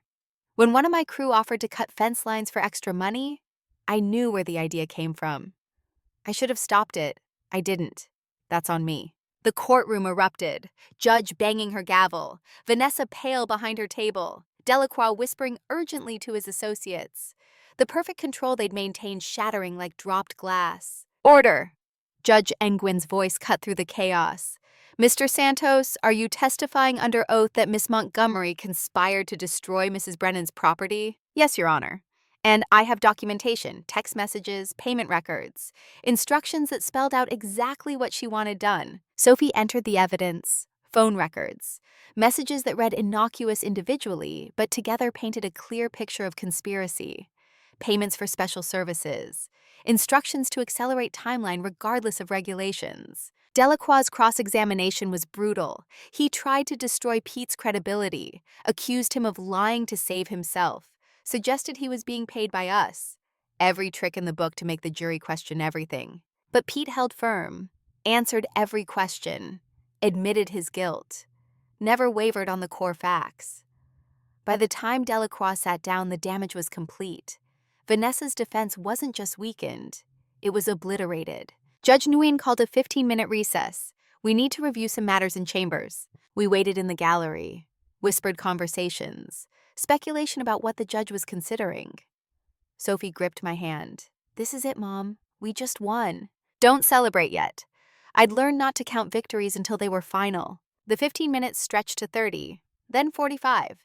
Something was happening behind those closed doors. Something that required consultation and consideration beyond normal deliberation. When the judge returned, her face was set. I've reviewed the evidence presented today, particularly Mr. Santos's testimony and the accompanying documentation. This matter has escalated beyond civil property dispute into potential criminal territory. She looked at the prosecutor's table. Is the United States represented here today? A woman stood from the front row. Agent Sarah Chen, FBI White Collar Crime Division. We've been monitoring this case, Your Honor. Based on testimony today, we're prepared to take action. Judge Nguyen nodded. Before we continue, I need to address a matter that can't wait for civil resolution. She gestured to the bailiff. The courtroom doors opened. 2 federal agents entered, moved down the aisle with purpose, stopped at Vanessa's table. Vanessa Montgomery, you're under arrest for wire fraud, conspiracy, and obstruction of justice. Please stand. The courtroom exploded. Camera flashes, reporters shouting. Vanessa's face draining of color as handcuffs clicked around her wrists. Delacroix protesting loudly. Judge banging her gavel demanding order. I sat there watching justice delivered in real time. Watching the woman who tried to destroy me led away in custody. Should have felt victorious. Should have felt vindicated. Felt mostly empty. Just tired acknowledgement that the war was finally ending. The judge called us back to order. Given these developments, we'll recess until tomorrow morning. I need time to review how this affects the civil proceedings. Court is adjourned. We stood as the judge left. The gallery erupted in conversation. Supporters congratulating us, media swarming with questions, Sophie hugging me, Buck shaking his head in disbelief. We walked out into Austin afternoon sunshine. The limestone steps warm under our feet, media crews waiting with cameras and microphones. Questions shouted from all directions. Mrs. Brennan, how do you feel? Are you satisfied with the arrest? What happens to the civil case now? Do you think justice has been served? I stopped at the microphone someone thrust forward, took a breath, thought about James, about Duke, about 3 years of fighting and losing, and somehow still standing. Justice isn't about satisfaction, I said. It's about accountability, about proving that laws matter even when people with money think they don't, about showing every small operator in Texas that fighting back is possible if you're willing to pay the price. I paused, let that sink in. I'm not happy someone's going to prison. I'm relieved that the harassment stops, that other ranchers won't face what I faced, that the message is clear. You can't just take what doesn't belong to you and expect money to make it legal. The interview went 15 minutes. By the time we finished, the story was already going viral. Courtroom arrest, federal charges, the dramatic culmination of a 9-month battle. Everything the media loved in a story they could package as good versus evil. We drove home in silence, both emotionally exhausted, both processing what had just happened. The trial wasn't over. Technically, the civil case would continue, but everybody knew the outcome. With Vanessa in federal custody, with Pete's testimony on record, with evidence of criminal conspiracy proven, the civil judgment was inevitable. That night, we sat on the porch watching the sunset. Same ritual, same view. But everything felt different. The weight lifting, the pressure releasing, the sense that we'd finally reached the other side of something that had consumed our lives. "Mom," Sophie said quietly, "we just made history. We just kept a promise. There's a difference." Number. She turned to look at me. "We did both. Kept your promise to Dad, created precedent that'll protect other ranchers, showed that regular people can still win against corruption. That's history." I sipped my coffee. Watched justice grazing where Duke should have been. History feels less significant when you're living it. That's because you're still processing the cost. Give it time. Someday you'll realize what we accomplished here. The next morning, Judge Nguyen reconvened court. Smaller crowd, most of the drama was over. Vanessa in federal custody. The outcome essentially decided. Just formalities remaining. Given yesterday's developments, I'm prepared to rule on the civil claims. The 1924 Conservation Covenant is valid and enforceable. The 1968 easement was never finalized and carries no legal weight. The construction of the road was fraudulent and must be removed at defendant's expense. She paused, looked directly at me. However, I recognized that 147 families built homes in good faith. While the development violated covenant restrictions, I'm not ordering demolition. Instead, the HOA will pay annual fees of $2,000 per home to a conservation trust. Mrs. Brennan will manage the trust for agricultural preservation purposes. Additionally, Mrs. Brennan is awarded $287,000 in compensatory damages, $500,000 in punitive damages, full reimbursement of legal costs, and the road will be removed and land restored to original condition at defendant's expense. The gavel came down. Final. Absolute. $787,000 plus trust management. The ranch secured. The promise kept. The media coverage was overwhelming. National news, agricultural journals, legal publications analyzing the precedent. The story spread beyond Texas, became symbol of property rights, of standing up to corruption, of David beating Goliath when David had law on his side. Interview requests poured in, speaking invitations from agricultural organizations, law schools wanting to study the case. But I declined most of them, did a few interviews. Enough to get the message out, then retreated back to the ranch, back to work, back to the ordinary sacred routine of caring for land. Sophie's practice exploded. Ranchers from across Texas calling, some from Oklahoma, Louisiana, Colorado. Small operators facing pressure from development. HOAS overreaching, property rights threatened. She hired 2 associates, rented office space in town.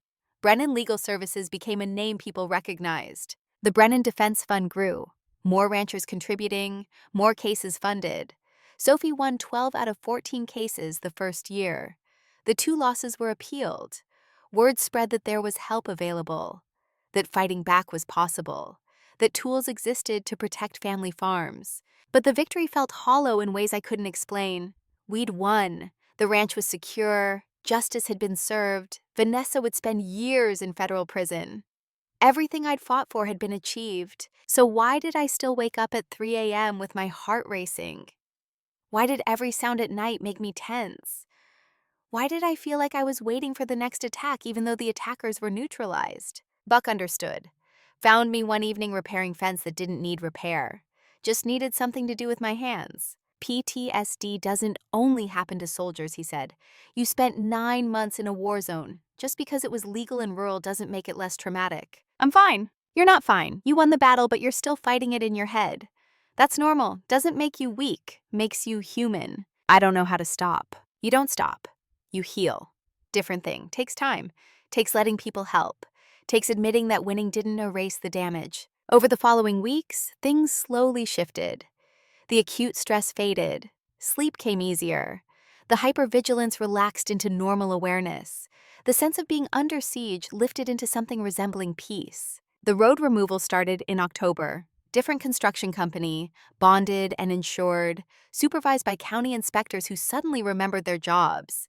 They ripped out the asphalt, removed the gravel, restored the topsoil, replanted native grasses and wildflowers. Watching the road disappear felt like watching a wound heal, slow, methodical, the land reclaiming itself inch by inch. By November, the pasture looked almost normal. By December, you couldn't tell there had ever been construction unless you knew where to look. Justice had grown into a proper bull, strong, confident. The cattle respected him. He'd taken Duke's place in the herd hierarchy, became the anchor of our breeding program. Not a replacement. Nothing replaces the dead, but a continuation. The ranch surviving into another generation. The settlement money came in January. $787,000. More money than I'd ever seen. I paid off the medical debt. Every penny of the $420,000 that had been crushing me for 3 years. The relief was physical, like setting down weight I didn't realize I'd been carrying. Property taxes, paid current with reserve for next 5 years, legal fees, reimbursed, but I made additional donations to the defense fund. Ranch improvements, new barn roof, updated equipment, fencing repairs.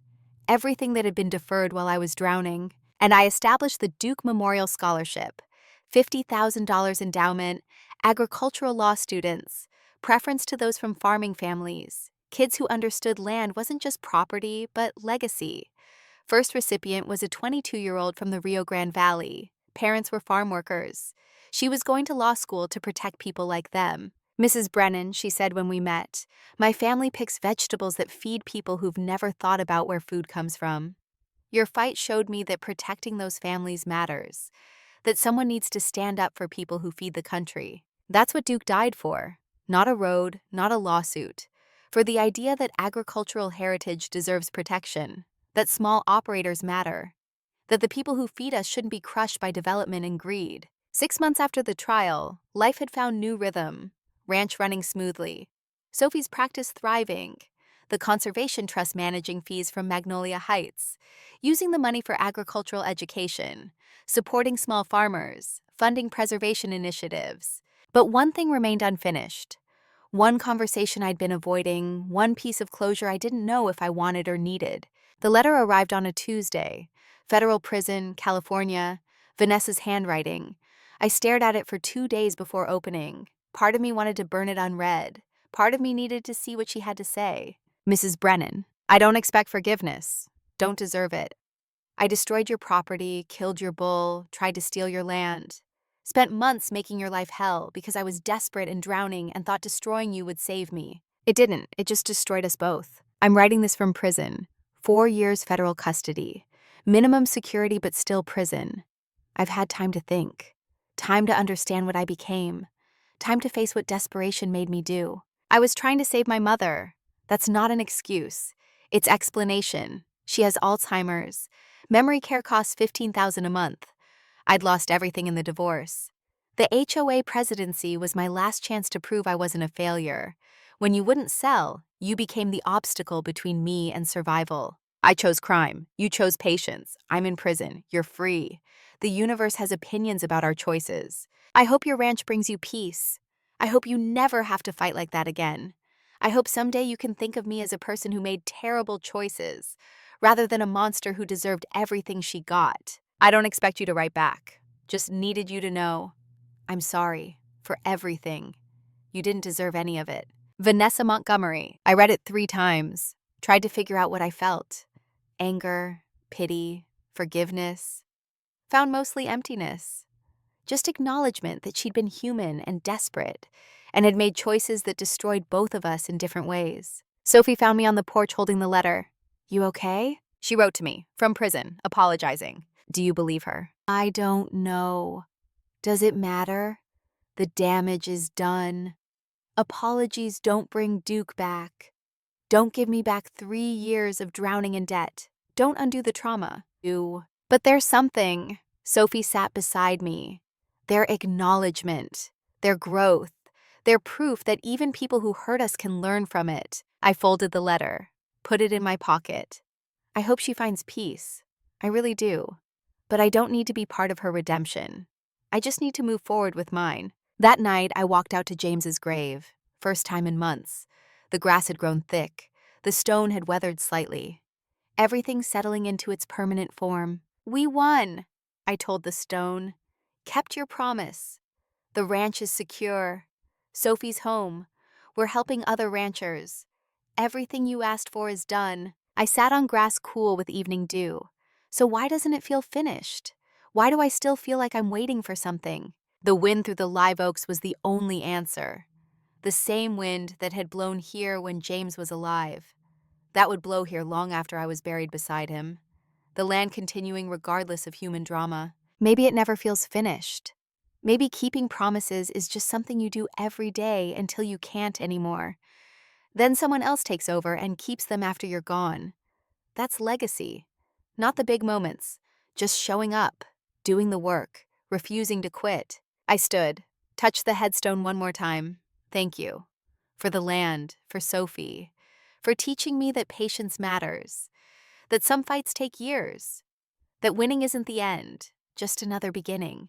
Walked back to the house where Sophie was probably working on another case, defending another rancher, building the movement we'd accidentally started, the work continuing, the promise expanding beyond just our ranch into something that might actually change how small operators face development pressure. Maybe that was the real victory. Not the judgment, not the money, not even keeping the ranch. Maybe it was showing that fighting back was possible. That regular people could use the law to protect themselves if they were smart and patient and stubborn enough. Maybe it was creating tools for others to win their own battles. Maybe it was proving that some things were still worth fighting for. The ranch would be here tomorrow, and the day after, and every day for as long as people remembered why it mattered, why land was more than property, why legacy meant something, why promises to the dead were promises to the future. That was worth every fight, every loss, every moment of doubt. Worth everything we'd paid and everything we'd learned. Worth the price of being human and stubborn and refusing to surrender when surrender would have been easier. I climbed the porch steps, went inside where Sophie was working and coffee was brewing, and life continued in its ordinary sacred way. We'd kept the promise. Everything else was just details. Spring came to the hill country 18 months after the trial, with the kind of beauty that makes you believe in resurrection. Bluebonnets carpeted the north pasture, where construction equipment had once scarred the earth. Indian paintbrush mixed with the blue, like someone had spilled paint across creation. The wildflowers had returned. Always did. That was Texas. You could tear it up, burn it down, try to kill it with machines or malice. Given time and patience, it healed itself. I stood at the fence watching justice graze among flowers that had witnessed 100 springs before this one. No longer a calf, but a mature bull, confident in his place, leader of the herd, Duke's successor in bloodline and purpose. Some legacies transfer through genetics, others through the stories we tell about what came before. The mail had come Tuesday, federal prison, California, different handwriting than Vanessa's original apology. This one shaky with age or illness or both. Mrs. Brennan, you don't know me. My name is Martha Prescott. I'm Vanessa's mother. They tell me I have Alzheimer's disease, though I confess the diagnosis doesn't always stick in my memory. My daughter visits when the prison allows, tells me about a woman in Texas who she wronged, who showed mercy when destruction would have been easier. I don't know if this letter will reach you. Don't know if you'll read it if it does.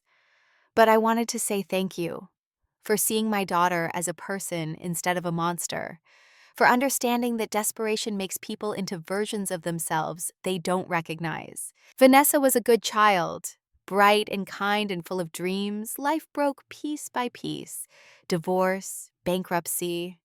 Watching me forget her name, she made terrible choices trying to save me, destroyed you trying to protect me. That's not your burden to carry, but I need you to know. Her crimes came from love, misguided, destructive love. But love nonetheless. I hope your land brings you peace. I hope your family prospers. I hope you never have to fight like that again. With gratitude, Martha Prescott. I'd read it standing by the mailbox, read it again on the porch, tried to figure out what to feel. settled on something between pity and understanding. Martha hadn't asked Vanessa to commit crimes, hadn't wanted her daughter to become what desperation made her. Sometimes love turns toxic. Sometimes trying to save someone destroys everyone involved. That afternoon, I drove to town. First time in weeks. Sophie had been handling errands while I stayed on the ranch, avoiding people who wanted to talk about the case, about becoming a symbol, about everything except the ordinary work of running cattle and teaching riding lessons. The feed store manager nodded when I walked in. "Mrs. Brennan, good to see you. Your usual order?" "Yes, sir. And could you add another ton of sweet feed?" "Got more students enrolled than I expected." "Heard about that. The waiting list. You're up to 30 kids now?" "32 as of yesterday." I smiled. "Turns out winning a federal case makes parents think you're responsible enough to teach their children." He laughed, rang up the order. "Your credit's still good here. Always will be." I drove past Magnolia Heights on the way home. Couldn't avoid it. The development looked different now. Some families had moved out, couldn't stomach the association fees or the reminder of what their neighborhood had cost. Their homes sold cheap. Others stayed, made peace with history. A few had even reached out, asked about riding lessons, apologized for judging before knowing facts. I'd said yes to the lessons. Kids shouldn't pay for adults' mistakes. One girl, 10 years old, daughter of the couple who'd led protests against me, she'd been taking lessons for 3 months, showed real talent, natural seat, gentle hands, the kind of rider horses trusted instinctively. "Miss Cat," she'd asked last week, "were you scared when everyone was mad at you?" "Every single day. But you didn't quit." "Couldn't. Made a promise to someone I loved. Some promises matter more than being scared." She thought about that. "Then, I'm glad you didn't quit. I wouldn't get to ride justice if you had." Simple math, child logic, but accurate in ways that cut through complexity. If I'd quit, sold, walked away, this girl wouldn't be learning courage on horseback, wouldn't be discovering she was braver than she thought, wouldn't be part of legacy extending into another generation. The ranch had changed in ways both visible and invisible. Sophie's legal practice occupied the converted hay barn. Brennan Legal Services, 3 attorneys now, cases from across Texas, small operators fighting development, family farms defending water rights, agricultural heritage standing against corporate pressure. The Duke Memorial Scholarship had funded 14 students. Agricultural law, veterinary medicine, sustainable farming. Young people dedicating lives to protecting land and animals and rapidly disappearing ways of life. We'd raised the endowment to $120,000, enough for 3 students per year indefinitely. But the biggest change was personal. Sophie lived in the main house now, not temporarily, not helping out during crisis. Home. We had breakfast together every morning, worked side by side during the day, spent evenings on the porch talking about cases and cattle and James and everything we'd left unsaid during 3 years of grief poorly processed. The healing wasn't dramatic, no tearful confessions, just slow accumulation of ordinary moments, coffee shared, work done together, silence that felt comfortable instead of hostile. The kind of reconciliation that comes from showing up every day and choosing to stay. One evening, maybe 6 months after the trial, we'd been sitting on the porch watching sunset paint the sky colors that shouldn't exist. Justice grazing in the distance, cattle settling, land breathing easy. "I'm sorry," Sophie had said suddenly. "About the funeral, about blaming you for things that weren't your fault. I know. You gave Dad a good death, home, dignity, surrounded by land he loved. That was a gift. I was too angry to see it. I was angry too. At cancer, at God, at myself for not noticing his cough sooner. Anger doesn't need logic." She'd taken my hand. "I love you, Mom. I love you too, baby." We'd sat there as stars emerged. Same stars that had witnessed 4 generations of Brennans working this dirt. Same stars that would witness whoever came next. The continuity larger than any individual. The story bigger than personal drama. The PBS documentary aired 9 months after the trial. Heritage Under Siege, The Fight for Wildflower Ranch. 1 hour prime time. Cameras had spent 3 days filming. Interviews on the porch, footage of pastures, shots of Justice grazing where Duke had died, Sophie explaining legal strategy, Buck talking about community support, and one interview with me. Just me, sitting in James's office surrounded by documents that had saved us, talking about why land matters, about legacy, about promises we make to the dead and living. My husband asked me to keep this ranch, I'd said to camera, made me promise before he died. At the time, I thought he meant the physical acres, the buildings, the cattle, but he meant more. He meant keep the way of life, keep the memory of what Texas was before it became strip malls, keep the knowledge that land can be more than investment, that it can be legacy. The interviewer had asked if I'd do it again, knowing the cost, every time, because the alternative is letting them win, letting money and power erase everything that made this place worth living in. Some things are worth any fight. The documentary response was overwhelming. Emails from across the country, calls from ranchers facing similar battles, media requests that I mostly declined. The story had touched something, made people realize that the fight to preserve rural America was happening in real time with ordinary people standing against extraordinary pressure. Sophie's practice tripled. She hired 2 more associates, rented additional office space. The converted barn couldn't hold the caseload. She was defending family farms from Colorado to Louisiana, setting precedents, building case law, becoming the lawyer ranchers called when they ran out of options. The Brennan Defense Fund grew to $300,000, enough to fund multiple cases simultaneously. Applications came from desperate people facing battles they couldn't afford to fight. Sophie selected carefully, not just legal merit. She looked for something harder to quantify, the quality James had called stick. Refusal to quit when quitting would be easier. But success brought unexpected weight, people looking to me for answers I didn't have, expecting wisdom I hadn't earned, treating me like a symbol when I was just someone who'd kept a promise and gotten lucky with documentation. Buck understood. Found me one afternoon repairing fence that didn't need repair. "You're fixing things that ain't broke because you don't know how to sit still with victory," he said. "I'm maintaining the property." You're hiding from the fact that your life means something to people now. That's uncomfortable when you're used to being ignored. "I just want to run a ranch, teach writing lessons, live quiet." Too late for quiet. He spat tobacco juice. "You're a symbol now. Might as well accept it and figure out how to use that platform for good, instead of pretending it doesn't exist." A year after the trial brought the invitation I'd been dreading. Texas Agricultural Heritage Conference. Keynote speaker. 300 ranchers and farmers gathering to discuss how to protect family operations from development pressure.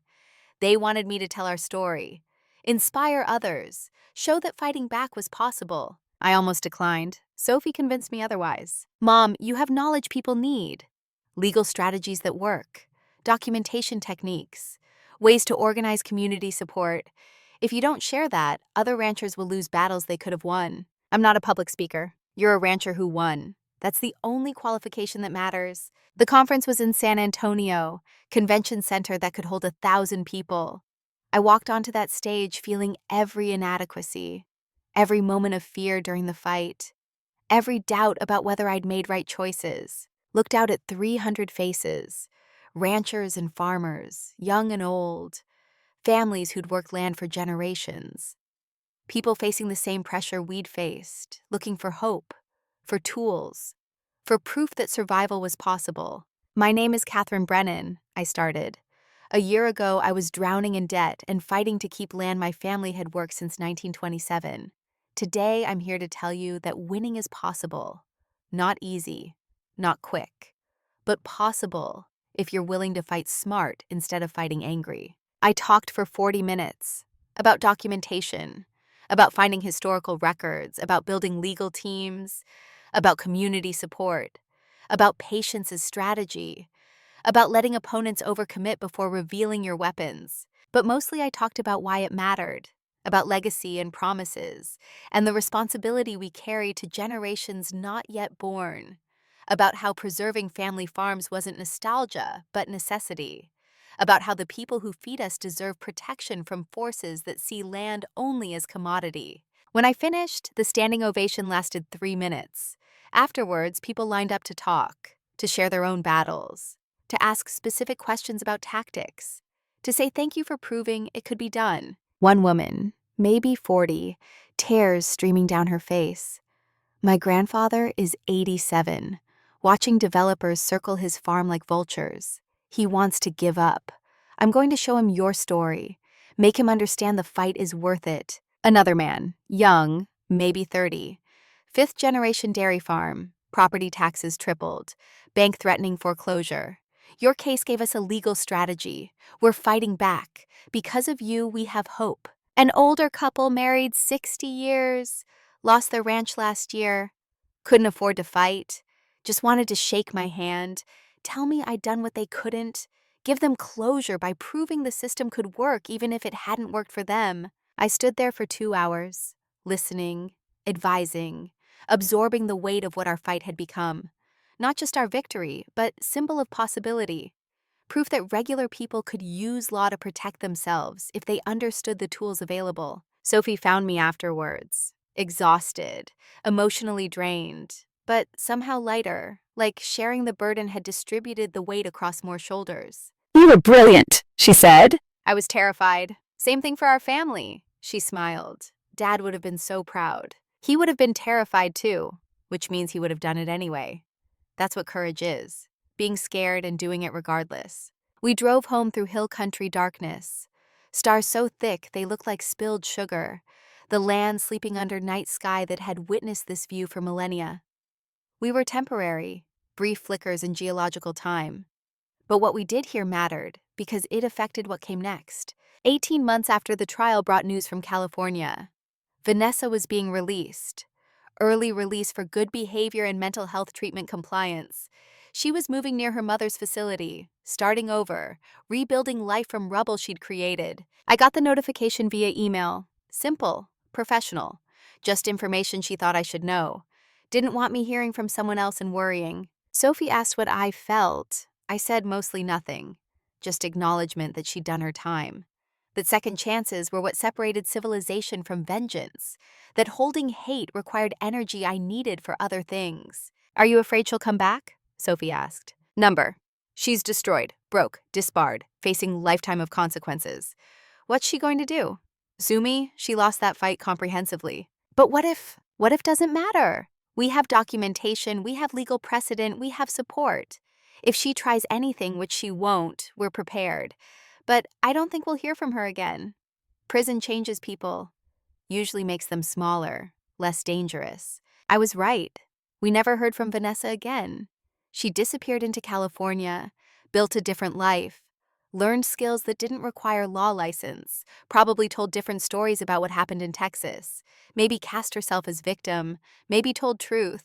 Didn't matter. That chapter was closed. 2 years after the trial brought my granddaughter, Sophie met someone, another lawyer, good man who understood land and legacy and why some things mattered more than money. They got married on the ranch, small ceremony, 100 guests. Sophie in her mother's wedding dress that I'd saved in cedar chest. James would have loved him. That's what mattered. That's what I told Sophie when she asked for blessing. Your father would have approved. That makes him family. The baby arrived the following spring. Girl, healthy, loud. Sophie named her Catherine. After me. After legacy continuing. After promises kept echoing into another generation. I held her on the porch. Tiny weight in arms that knew how to cradle animals and tools, but had forgotten how delicate humans start out. She looked at me with eyes that saw nothing yet, and somehow saw everything. This is your land, I told her. 4th generation for your mother. 5th for you.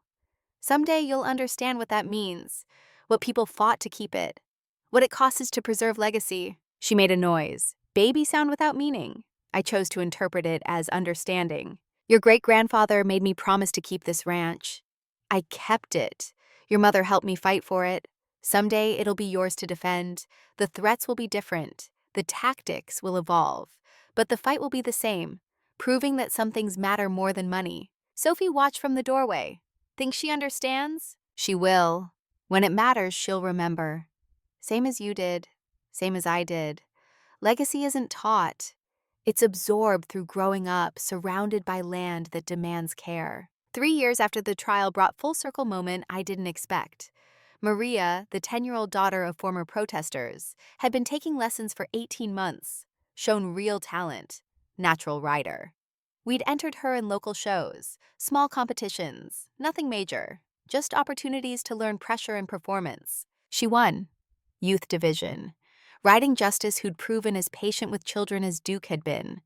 Girl and bull finding rhythm together. Trust earned through hours of work nobody saw. After the ceremony, her parents approached. "We wanted to thank you," the father said, "for giving Maria this opportunity, for not holding our mistakes against her. Kids don't carry parent sins. I meant it. She earned this through work and courage. That's hers." The mother, tears in eyes. "When we protested against you, we didn't understand. We believed lies, made judgments without knowing facts. We're sorry for everything. I'm not interested in apologies from 2 years ago, but I'll accept thanks for what Maria's accomplished. She's a good rider. Better, she's learning responsibility and courage. That's worth more than any trophy." They left. Maria stayed behind, holding her ribbon, face glowing with achievement earned through discipline. "Miss Cat, what made you let me take lessons? After my parents did what they did? Because you asked. Because you wanted to learn. Because horses don't care about human drama, and neither should riding instructors. But weren't you angry? At your parents? Sure. At you? Never. You were just a kid living in house someone else bought. That's not your fault." She thought about that. Then, "When I grow up, I want to be like you, fighting for things that matter. I hope you never have to fight like I fought. But if you do, I hope you win." That evening, I walked the property. Regular pilgrimage, checking fence lines, watching cattle settle, doing the ordinary work that kept everything running. Stopped at the spot where Duke had died, wildflowers growing where asphalt had been, nature reclaiming what humans had stolen. A memorial stone marked the place, bronze plaque, Duke's name, dates, and simple inscription: "He died so the land could live." I didn't cry anymore. Had cried enough. Now I just stood there acknowledging loss and continuation simultaneously. Duke gone, justice thriving, one bull dead, another growing, the cycle perpetual. Sophie found me there, Catherine in a carrier on her chest. 3 generations of women on land 4 generations of family had protected. "Mom," she said quietly, "I've been thinking." About? About when Catherine's old enough to ride. When she's ready to learn about the ranch, about legacy. What story do we tell her? The truth, that her great-great-grandfather bought this land in 1927, that every generation since has fought to keep it, that her grandmother nearly lost it but refused to quit, that fighting for what matters costs everything but quitting costs more. And about Duke? About the trial? About Vanessa? That too. All of it. The victories and losses, the cost of keeping promises, the price of standing up when falling down would be easier. She needs to know this legacy wasn't gifted. It was earned through blood and stubbornness and refusing to surrender. Think that's too heavy for a child? I learned it at 8. You learned it at 10. Catherine will learn it when she's ready. Can't understand legacy without understanding the fight to preserve it. We stood there as sunset behind the hills, painting sky impossible colors. Catherine made baby sounds, content and unaware. Someday she'd understand what this land meant, what it cost, why it mattered. That night I sat at James's desk. Hadn't been there in months. Sophie used it now for casework. But I needed something, some final accounting with the man who'd started this by making me promise. I pulled out his journal, the one where he'd written about teaching me patience, about trusting the process, about knowing I'd need these lessons when he was gone. Flipped to the last entry, day before he died. Handwriting shaky but readable. "Cat thinks she's not strong enough, thinks she'll lose the ranch when I'm gone. Doesn't see what I see. She's stronger than she knows, smarter than she admits. Too stubborn to quit even when quitting makes sense. That's exactly what this land needs. Someone too ornery to surrender. Someone who keeps promises even when they're impossible. I'm not worried about the ranch. I'm worried about her carrying guilt if anything goes wrong. Need her to know. Whatever happens, she did her best. That's all anyone can do. Love her more than words. Trust her more than she trusts herself. The land is in good hands." I sat there reading words from a dead man who'd known me better than I knew myself. He'd been right. About the stubbornness. About not quitting. About strength I didn't believe I possessed. He'd made me promise knowing I'd keep it. Knowing it would nearly destroy me. Knowing I'd survive because I was too stubborn to die. Sophie found me there at midnight, crying over a journal 3 years old. She didn't ask questions, just sat beside me, put her arm around my shoulders, let me grieve for husband gone and battles won and promises finally kept. Later, much later, after tears had dried and coffee had been made, and the world had continued spinning regardless of human emotion, I walked out to his grave one final time. The stone stood solid, weathered by 2 years of Texas seasons, grass thick around the base, the land absorbing him slowly, making him part of the earth he'd loved. I knelt, put my hand on granite warmed by day but cooling with night, spoke to someone who couldn't answer but who I'd never stop talking to. We did it, kept the promise. The ranch is secure, Sophie's home, Catherine's here. Your legacy continues in ways you never imagined. We didn't just save the land, we started something bigger. Protection for family farms across Texas, legal strategies that work, proof that ordinary people can still win. I paused, listened to night sounds, cattle breathing, wind through oaks, the symphony of rural life. Duke's gone. That hurts still, probably always will.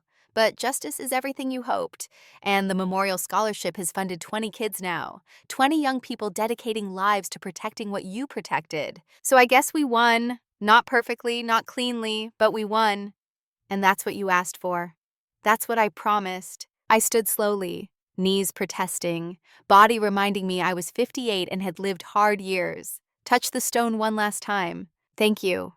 For everything, for the land, for Sophie, for teaching me that some things are worth any fight, for trusting me with legacy bigger than both of us. Walked back toward the house, lights glowing. Sophie probably working on another case. Catherine sleeping in the nursery we'd converted from storage. Life continuing in its ordinary sacred way. The land would be here tomorrow, and next year, and a century from now when people I'd never meet would walk these pastures, and maybe wonder who had fought to keep them wild, who had refused to let money turn bluebonnets into concrete, who had kept promises to the dead because promises to the dead are promises to the future. I stopped at the porch, looked back one more time at the property spread out under starlight.